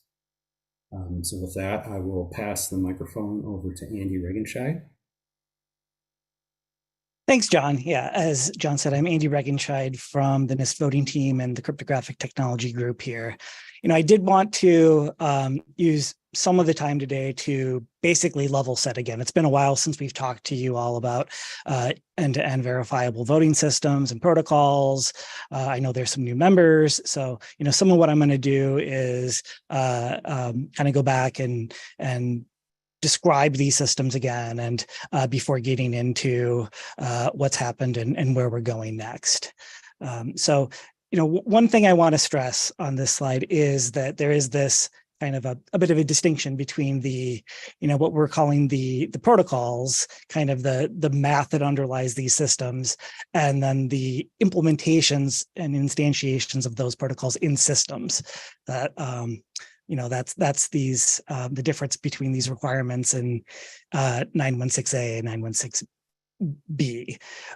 So this distinction isn't really that different than what we see in some other other areas where we use cryptography, like the basic encryption algorithms that we use to protect data. The VVSG requires the use of standard well-vetted algorithms that have been approved by NIST, and then implementations of those algorithms must be tested through a separate program to ensure that they are that they meet the standards. So, as we get into end-to-end verifiability, I think it's important to clarify what this means, and in particular, what those two ends are. So in this context, end-to-end verifiability refers to the ability to verify that votes have been accurately counted and reported as cast by the voters. On this slide, I have a basic diagram showing the flow from the vote marking process on, say, an electronic ballot marker through the casting of the ballot in a ballot box and counting all the cast ballots at the end. End-to-end verifiability in voting systems is usually described with kind of two properties. The first is voter verifiability, that voters can check that their ballot was correctly cast and recorded by the system. And then also universal verifiability, that anyone would be able to verify that the cast ballots were collectively correctly counted. So if you think about a basic example of this, consider voting by hand in a group. And on this slide, I have a picture of raised hands. Voting through raised hands is end-to-end verifiable. By raising my own hand and by counting the hands of others, I can verify that the votes have been accurately counted. But of course, while this is verifiable, it isn't private. Which brings us to end-to-end verifiable protocols, which are intended to support a similar level of verifiability while also protecting voter privacy. End-to-end verifiable voting protocols are specially designed cryptographic protocols that support a chain of verification and auditing steps between ballot casting through tabulation. They allow voters to verify that their selections were correctly captured by the system. They allow voters to confirm that their ballot selections were recorded and included in the results. And they allow the public to verify vote counts at the end.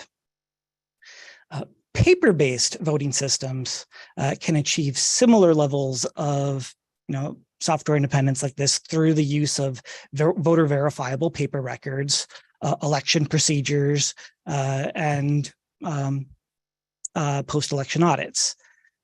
End-to-end verifiable systems achieve these properties effectively through mathematical proofs.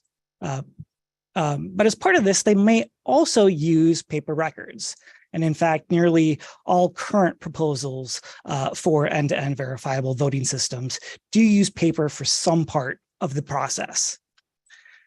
Now, providing all of these properties of verifiability while still providing all of the other critical properties that voting systems have is what makes this challenging. For instance, we need to protect voter privacy and ballot secrecy.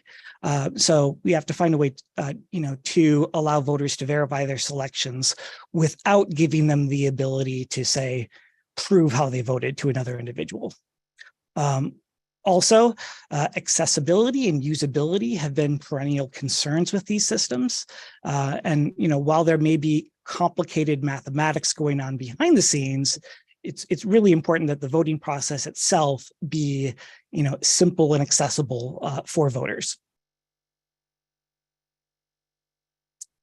So what would this look like in practice, particularly from a voter's perspective? I'll briefly step through one example. This isn't the only way that a voting system might use an end-to-end verifiable voting protocol, but it should give you an idea of what the process might look like.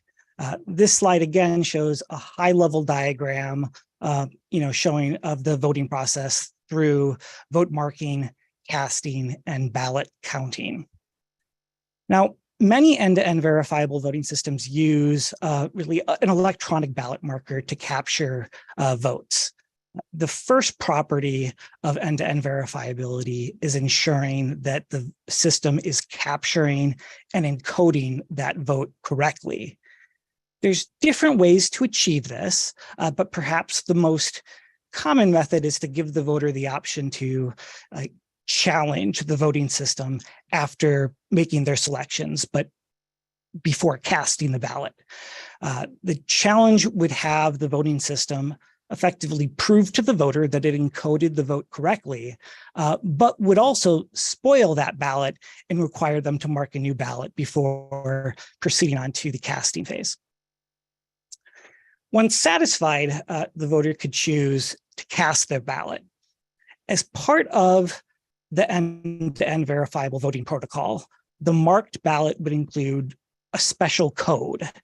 While the ballot would get placed in an electronic or physical ballot box, the voter could retain that code, which might be in something like a QR code. Now, simply put, through the magic of end-to-end verifiable voting protocols and cryptography, that code would be tied to the selections that they made without revealing to anyone how that person voted. Roughly speaking, you could think of this, think of them as an encrypted representation of an individual's votes. when that voter gets home, they could compare the code that they got on that receipt against a public website that would have a list of all of those codes for all of the cast ballots in an election. And what that means then is that voter verifying that their code matches what they see on the website is essentially proof that their ballot was included in the tally. Furthermore, special software could look at all of those codes that are posted and check that the reported tally accurately reflects all of the cast ballots.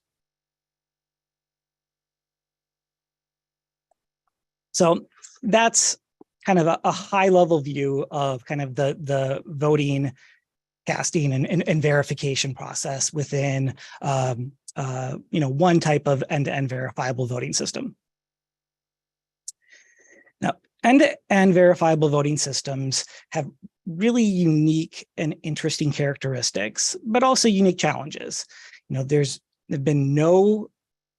are no existing standards or validation programs for end-to-end voting protocols. And while the concepts around end-to-end verifiability have been studied for nearly 40 years now, this area is still not as mature as some other technology areas. First, unlike other cryptographic mechanisms that we use in voting systems like encryption or digital signatures, end-to-end verifiable voting protocols do not use existing standards. The protocols are specific to voting and sometimes use non-standard algorithms that are really unique to this application and use case. The security of both the algorithms and how they're put together in a protocol requires very careful review. And this isn't just a matter of checklist compliance. It really requires rigorous evaluation by subject matter experts to ensure that that protocol really has the properties that it claims to have. And next, we need to keep in mind that these new kinds of systems have include new human interactions. There are unique usability and accessibility challenges that we're going to have to keep in mind as we look at these protocols and the new systems that use them, both in the casting and in the verification processes. And of course, there'll be new testing challenges as the current testing and certification program isn't really designed to evaluate implementations of things like end-to-end cryptographically verifiable protocols. And of course, addressing all of these points wouldn't be enough if the public doesn't have trust and confidence in these technologies and the systems that use them. This might be the biggest challenge. The public is familiar with the current voting process and the current systems that we use, which I think gives them confidence in the results. For end-to-end verifiable voting systems to be adopted, there is going to have to be communication and trust and acceptance in these systems by the public. Now, open participation from a diverse set of stakeholders and experts in election operations, accessibility, security testing, and manufacturing is really critical to establishing a process that can build trust and confidence in end-to-end verifiable protocols and voting systems. As mentioned earlier, back in October of 2022, NIST and the EAC held the path to end-to-end verifiable protocols for voting systems to begin the process of bringing people together to discuss, how we can work together to identify, what we need from end-to-end verifiable voting protocols, how to evaluate them, and how to use them. The workshop had 4 panels that each discussed a different critical aspect of voting systems, made up of interdisciplinary set of experts from, including election officials, security experts, accessibility experts, manufacturers, and voting system test labs. These panels included looking at integrity and voter confidence, the security of protocols and voting systems, accessibility and human factors considerations, and issues related to the implementation of end-to-end voting protocols, verifiable voting protocols and systems.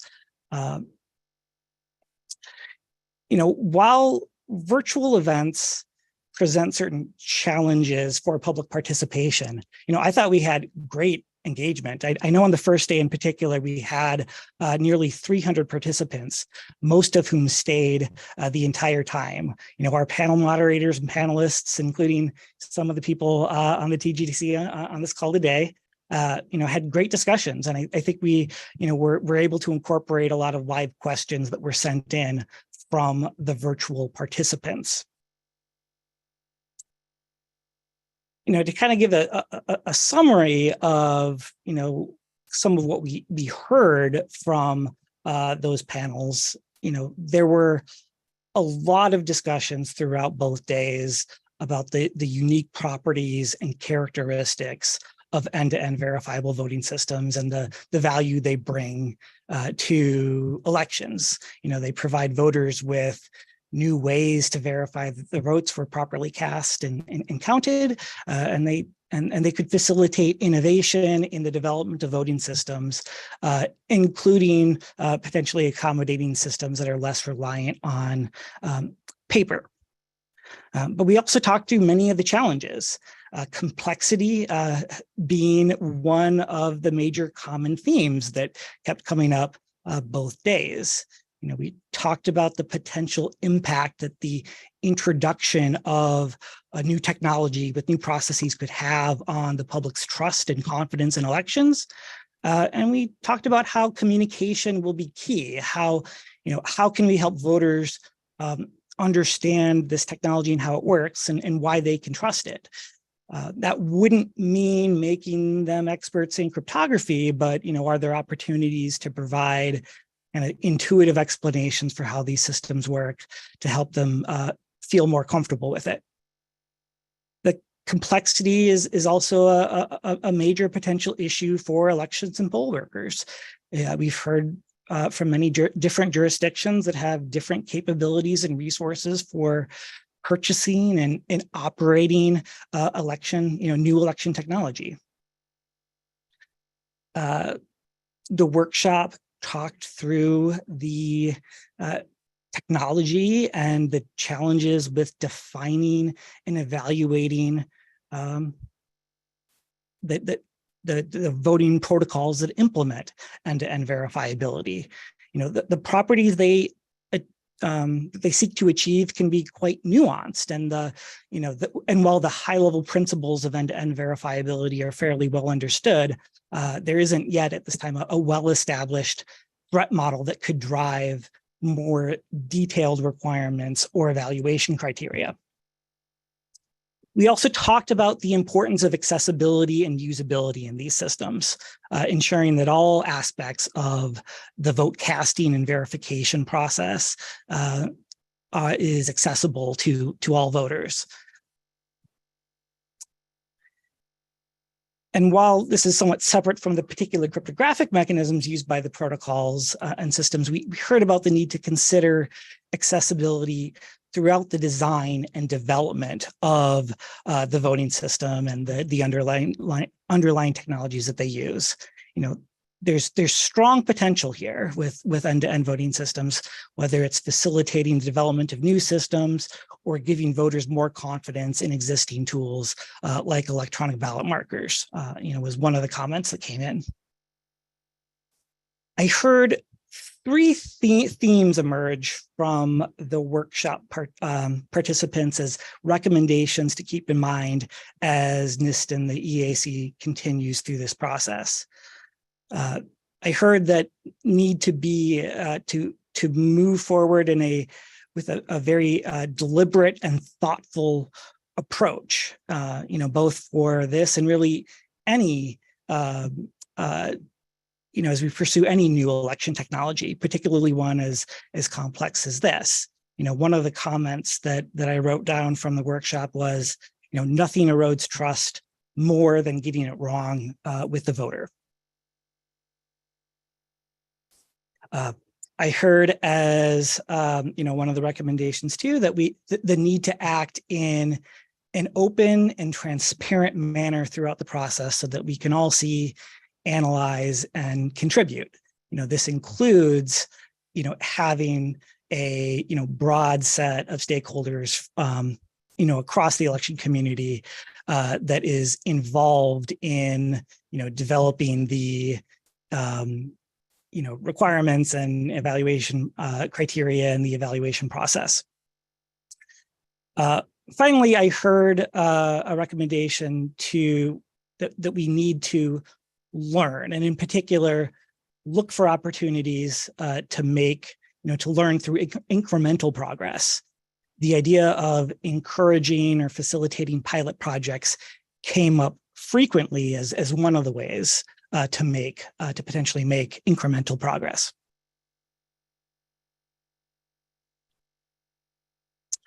I hope it was clear from my summary, but I think the workshop was a tremendous first step. We got a lot of feedback that was very helpful to us as we're identifying our next steps in our roadmap. And, not necessarily in the way that I initially expected, but that's why we hold these events, to hear from the community and adjust our plans. At an earlier TGDC meeting, I walked through a proposed process to solicit and evaluate protocols for end-to-end verifiable voting systems in an open and transparent manner. It was based on the process that NIST uses to evaluate and adopt cryptographic algorithms that are, often considered the gold standard, both in the US and around the world. And this would be a multi-year effort, starting with a public call for proposals detailing requirements and evaluation criteria, with all proposals submitted being released to the public for review over the course of several rounds or years of review. And in this process, NIST and the EAC would act as impartial technical authorities, evaluating the candidates, looking at the public input, and publicly documenting any decisions that are made. These processes are ultimately a lot of work, not just for NIST, but for the community at large, who would need to be actively participating in the solicitation and evaluation process for this to really be a success. But we've still found them to NIST has really found them to still be the best way to address the needs for developing security evaluation processes for things that are hard to analyze, and for building processes that can help to build trust and confidence in the underlying mechanisms. And because of all that work, it's important to get this right, including the timing, because you don't necessarily get a second shot at this when you bring when you need to get the community together. So based on the feedback we heard at the workshop, we think that more research and community engagement is needed before proceeding immediately with a call for proposals. If we did move forward with such a call today, we might not get the solutions that we need to address the critical issues facing election officials and voters. Or the proposals that we get might not provide a stable long-term foundation from which to build voting systems on. So some examples of this is, we still see that the end-to-end verifiable voting protocols and system designs continue to change to support new properties and features, like supporting different types of voting variations, optimizing some of the say data sizes or performance, or to add new important security properties like resistance to advanced attacks by potential future quantum computers. We also see that that we really need stability for for some of these processes to really be, practical. That we need stability of the end-to-end verifiable protocols themselves, and we need some stability with the in order to really accommodate the long-term nature of the evaluation process for the protocols, and to accommodate voting system certification. But ultimately, I still believe that that kind of open, transparent process with an open call is going to be the right long-term solution for getting public participation. So, I mentioned that we want to see that we think there's a need for research. On this slide, I have a summary of some of those areas where we think that that there's a particular need for research. And first up is, as I mentioned earlier, accessibility and usability of end-to-end verifiable voting systems is still an area that requires additional work, research, and evaluation. And this includes, not just extending some of the work that's been done already on looking at usability from the voter's perspective, but also looking at poll worker usability and election officials that have to set up and use these systems. We also want to see more research on the impact that end-to-end verifiable voting systems and the special types of audits they support will have on election management and poll worker responsibility. Like, there's both new steps in the voting and counting process for these kinds of systems, as well as new system components like the public website that I was referring to earlier that the voters would use to say, verify the confirmation codes or receipts that they get. Another area that we think there's a need for research is in kind of the public perceptions, transparency, and trust in end-to-end verifiable protocols. I'm mentioning before that one of the key themes from the workshop was finding ways to communicate about how what end-to-end verifiability means and what it gets you is going to be critical. And also just more generally studying the perceptions and trust that voters and election officials and others have in these kinds of voting systems will be important as well. On more of a bit more of a technical level, we're very interested in continuing to look at new methods and designs for end-to-end verifiable voting systems, and this includes both. I think I'm particularly interested in what I refer to as the front end, like the part of the system and that is that the user is interacting with, things like the ballot audit challenge that they would have, like different methods for supporting those types of audits and properties.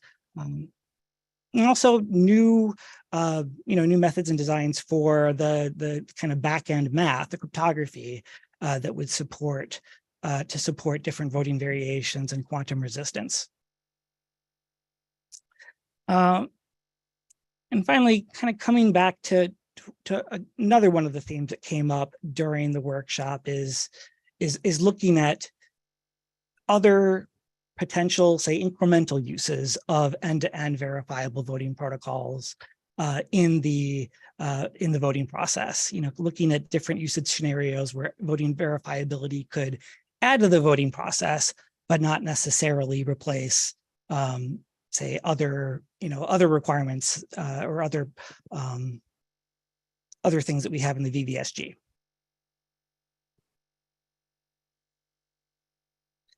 As NIST and the EAC work to develop a roadmap for end-to-end verifiable voting systems, we want to hear your thoughts.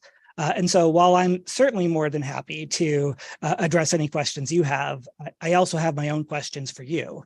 And I know some of you were part of the end-to-end verifiable voting workshop, either as a panelist or as an attendee. So I know you might have your own observations from that event as well. So, some of my questions for you is, are there other research areas or questions that you think is important for, NIST, the EAC, and the, research community at large to investigate beyond that initial set that I had on that earlier slide? Another question being, how can NIST and the EAC facilitate incremental progress in learning in end-to-end verifiable voting systems, whether that be through different types of pilot projects, studies, or research projects. And,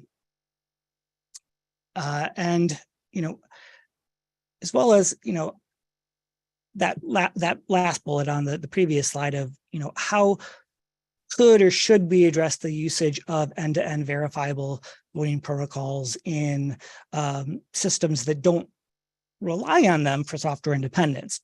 The major example being that we think we've seen now examples of systems that use that bring in end-to-end verifiable voting protocols, while at the same time continuing to provide a voter verifiable paper record. And finally, how and where can we bring election officials, technologists, manufacturers, and advocates together to discuss the challenges, needs, and solutions? It's really important to make sure that the I'll say technical community is addressing the needs of the elections community, both from the perspective of election officials and voters. So with that, I'll first maybe turn it over to John to see if you have any other closing remarks on your side, but definitely interested in hearing your thoughts. Thanks, Andy. I don't have anything additional to add. Very thorough presentation. Thank you for that. So I'll just open the floor. We've got 30 minutes left if anybody wants to chime in and have some conversation about these different questions.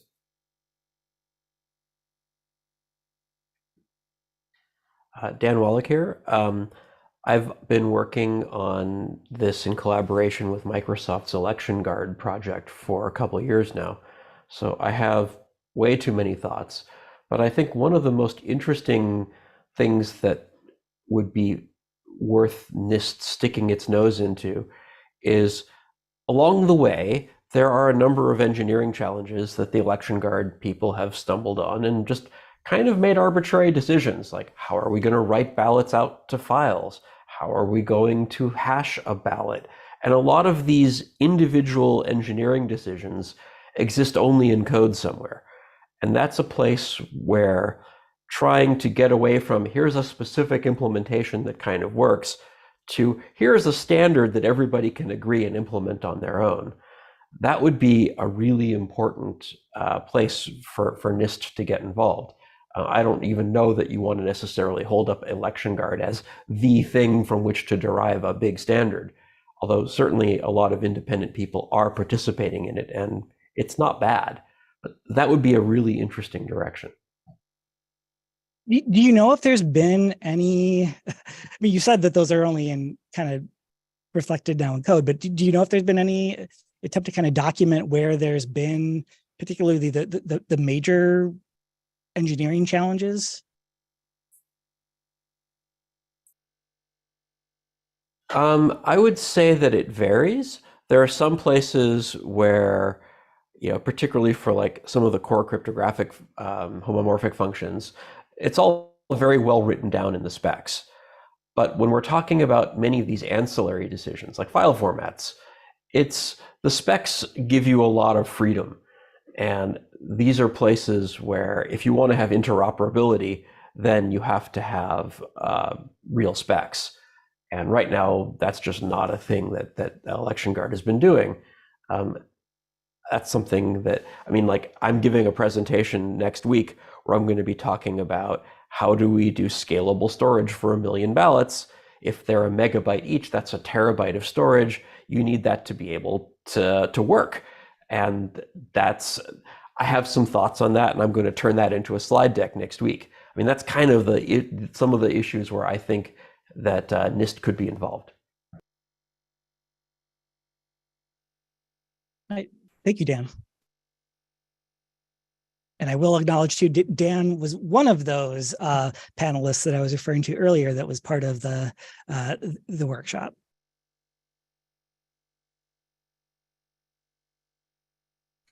Hey, Andrew, Paul Lux here. Speaking to your last question there about bringing election officials, technologists, and everyone together, I remember a symposium that NIST did, gosh, seems like 1,000 years ago now, you know, where we were talking about election security issues. And I know even way back then, the idea of end-to-end systems was part of the discussion on the table. And obviously, you know, for the people in the accessibility community, you know, they need to actually see prototypes. So, I mean, having some sort of symposium where they could see demonstrations or see people who are fielding systems that they think are heading in this direction, which kind of sort of speaks to question number 2 as well. But I really do think, you know, bringing election officials, because we have our own perspective, obviously, because we have to administer the election, versus, you know, the accessibility community who needs to, you know, advocate for making sure these systems are accessible, and that, you know, it is not just at the end of the day, as has been mentioned in multiple times today already, that it isn't just a paper-based solution that doesn't help certain voters with disabilities. And so, I mean, the ability to do that as part of a symposium would be incredibly helpful. Don't schedule it in November of even-numbered years for very obvious reasons.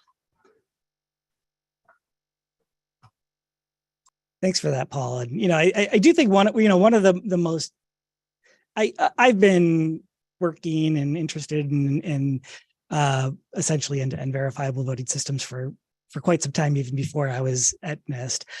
But you know, one of the interesting things that's happened very recently is that there is more work going on now at sort of the I'll say real world implementation. So I definitely hear your point about the need to see, like, to basically see examples, to see demos. So thanks for that suggestion, Paul.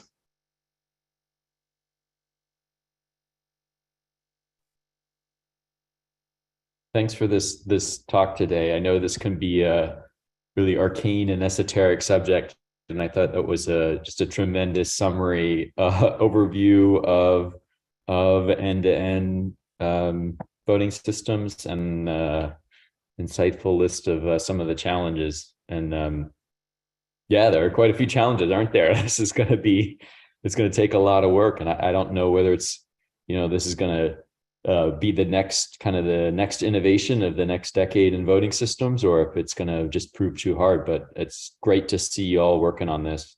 Really appreciate it. And if there are any members of the public who are listening who are not familiar with NIST, as someone who's an outsider, perhaps I can give some context here.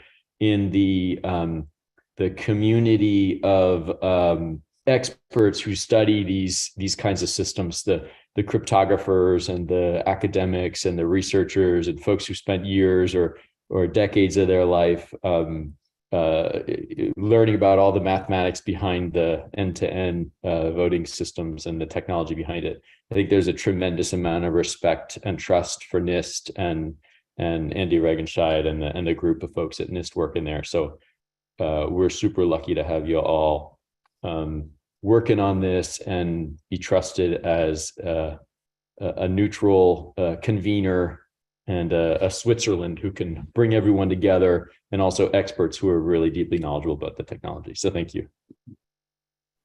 I Hi, appreciate Randy. McDermott Coots. As one of the things that kind of is parallel that I've been dealing with recently is the adoption of ranked choice voting. And one of the things that election workers and no voters don't want is something new and complicated that involves math. And just trying to, putting together things that explain, look, this is how ranked choice voting works, and it is actually good, and it works, and it's actually pretty amazing. It's going to save you a lot of money.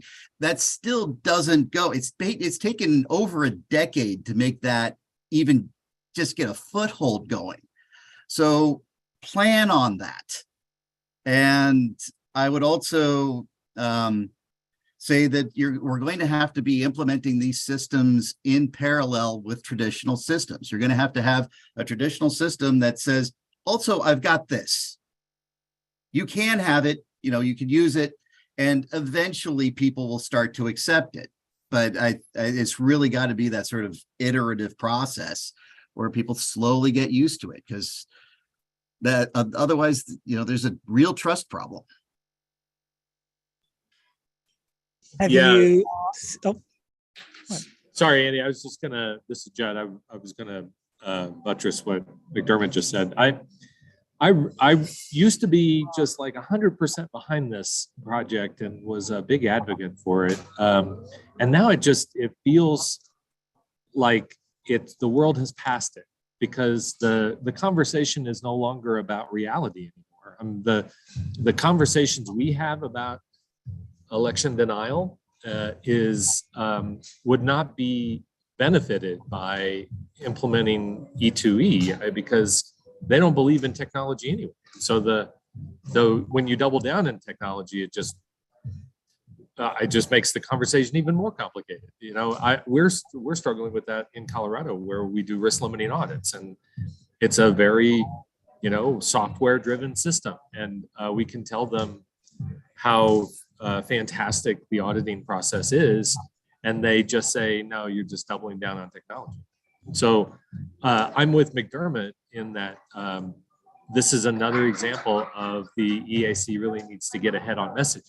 I mean, you got to get out there and you got to get out there and explain to people why this is different, why this is better, and then be prepared to have a really long runway where maybe we can get past this sort of generation of election denial and get into more of a reality context. Because otherwise, I think we're just sort of swimming uphill on this.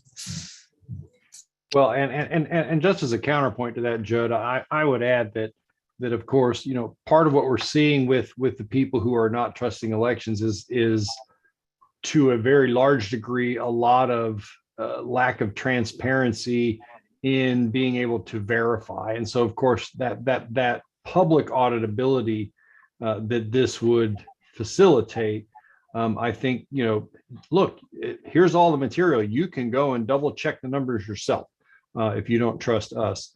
I think is helpful. If we could flip a switch and do it tomorrow, it'd be great. But, of course, this is going to be something that has to be done by degrees rather than, just drive it off the showroom floor and everybody thinks it's fabulous. So certainly there are all of the challenges that are ahead for it. But as you say, though, right? I mean, we've been talking about this for easily 15, 20 years. And so, I mean, it's to a degree, I understand your feeling that it's already past its sell-by date. And now we're just getting ready to say, hey, look, we're actually moving forward. But no, you're absolutely right on the messaging, to be sure, as a thing for going forward. One of the things I was going to mention, Andy, is appreciate your presentation, is I think if you were to do any type of project or study, you really do, alluding to what both Judd and Paul just mentioned, you have to measure the trust of the public. And I've been saying this for a couple of years now, if not longer.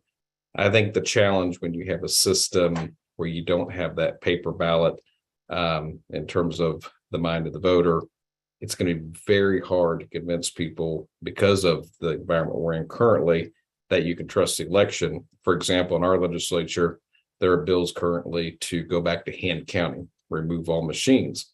And I keep trying to educate them to history in terms of hand counting was not a trustworthy system either, because I forget about when the ballot boxes were stuffed.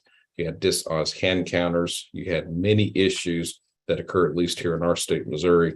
And that the nice thing about the current system we have is you have a machine, which we know is more accurate if it's programmed correctly, everything's working correctly, than an actual, human count. We know that for sure.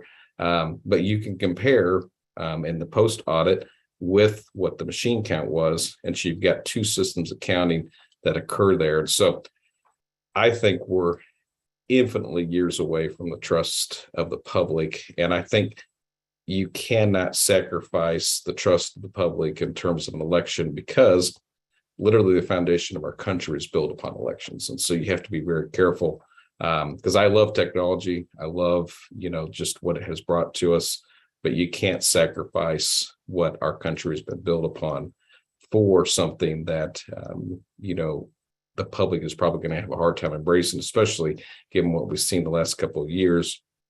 And we bring them in, we have conversations, we talk with them, we do everything we can to make sure they're educated to it, but we don't get that opportunity to visit with every voter, as you can imagine. But this is, I definitely think, timing wise, going to be very hard. Now, I do think there's a conversation about it with people who are military and overseas voters and accessible voters, because right now the system we have for people that vote military and overseas is, if they send the ballot back by PDF, we know that can be compromised.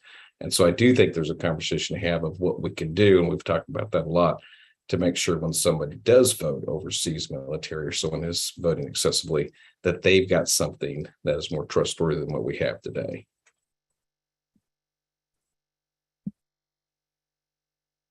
Yeah, thank you all for those comments. I mean, I think this is, I think end-to-end verifiability is like a really, potentially a really valuable tool to have in the toolkit, but making sure that we both we know how to use it correctly, that it's really the tool that we need, and that the public has confidence in it is really going to be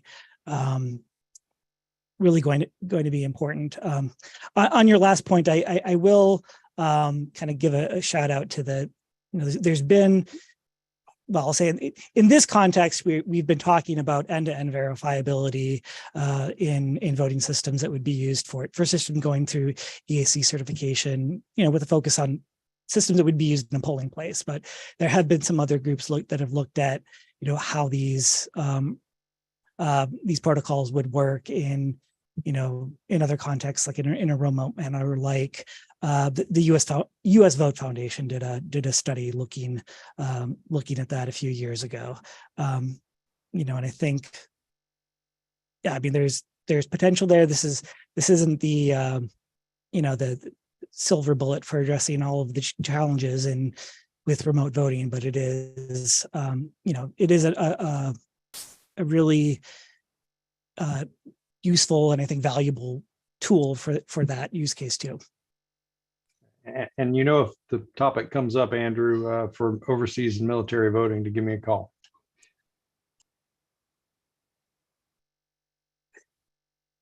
We go way back on that, Paul.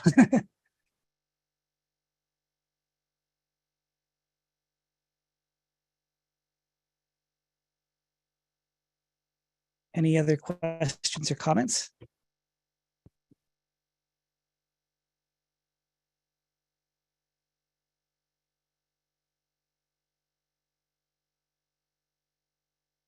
Well, again, thank you for the opportunity to give you an overview, and I'm sure we'll be touching base at future meetings with updates on our plans.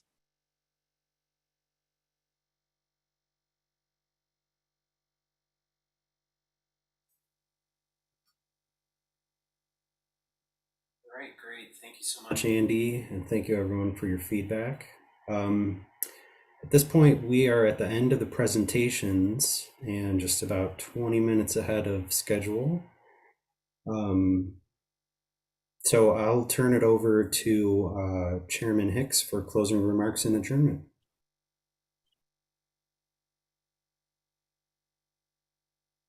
Thank you, John.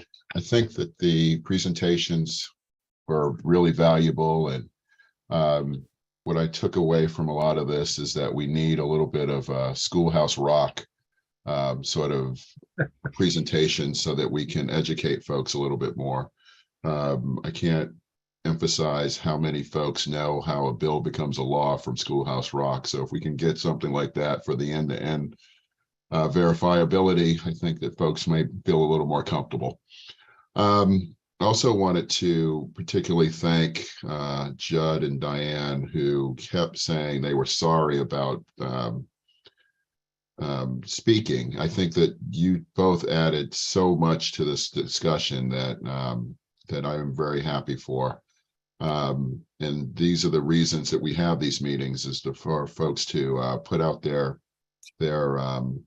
opinions and their beliefs and to ask questions, and I'm very happy for that. So thank you all who were a part of that, and I will, not keep babbling on and taking away the 10 minutes or 15 minutes that we had for time, but I wanted to thank all the TDGC members for their attendance today and participating during today's meeting and throughout the year. I value, and the EAC values, your thoughts and feedback, and we look forward to continually working with you in the future. I would like to again mention that Vice Chair McCormick and soon to be Chairwoman McCormick will be the upcoming DFO for the TDGC. And finally, I would like to thank the EAC staff and this staff for their help in putting together today's meeting. Without them, this meeting would not have taken place, and it's invaluable for that. With that, I will take a motion to adjourn today's meeting. So moved. Is there a second? Second. The motion has been properly moved and seconded, and I adjourn to adjourn the meeting. All in favor, say aye. Aye. Aye. Aye. All those opposed, nay. In my opinion, the ayes have it, and the meeting for the TGDC is now adjourned. Thank you. Thank you, everyone. A good one. Thanks, everybody.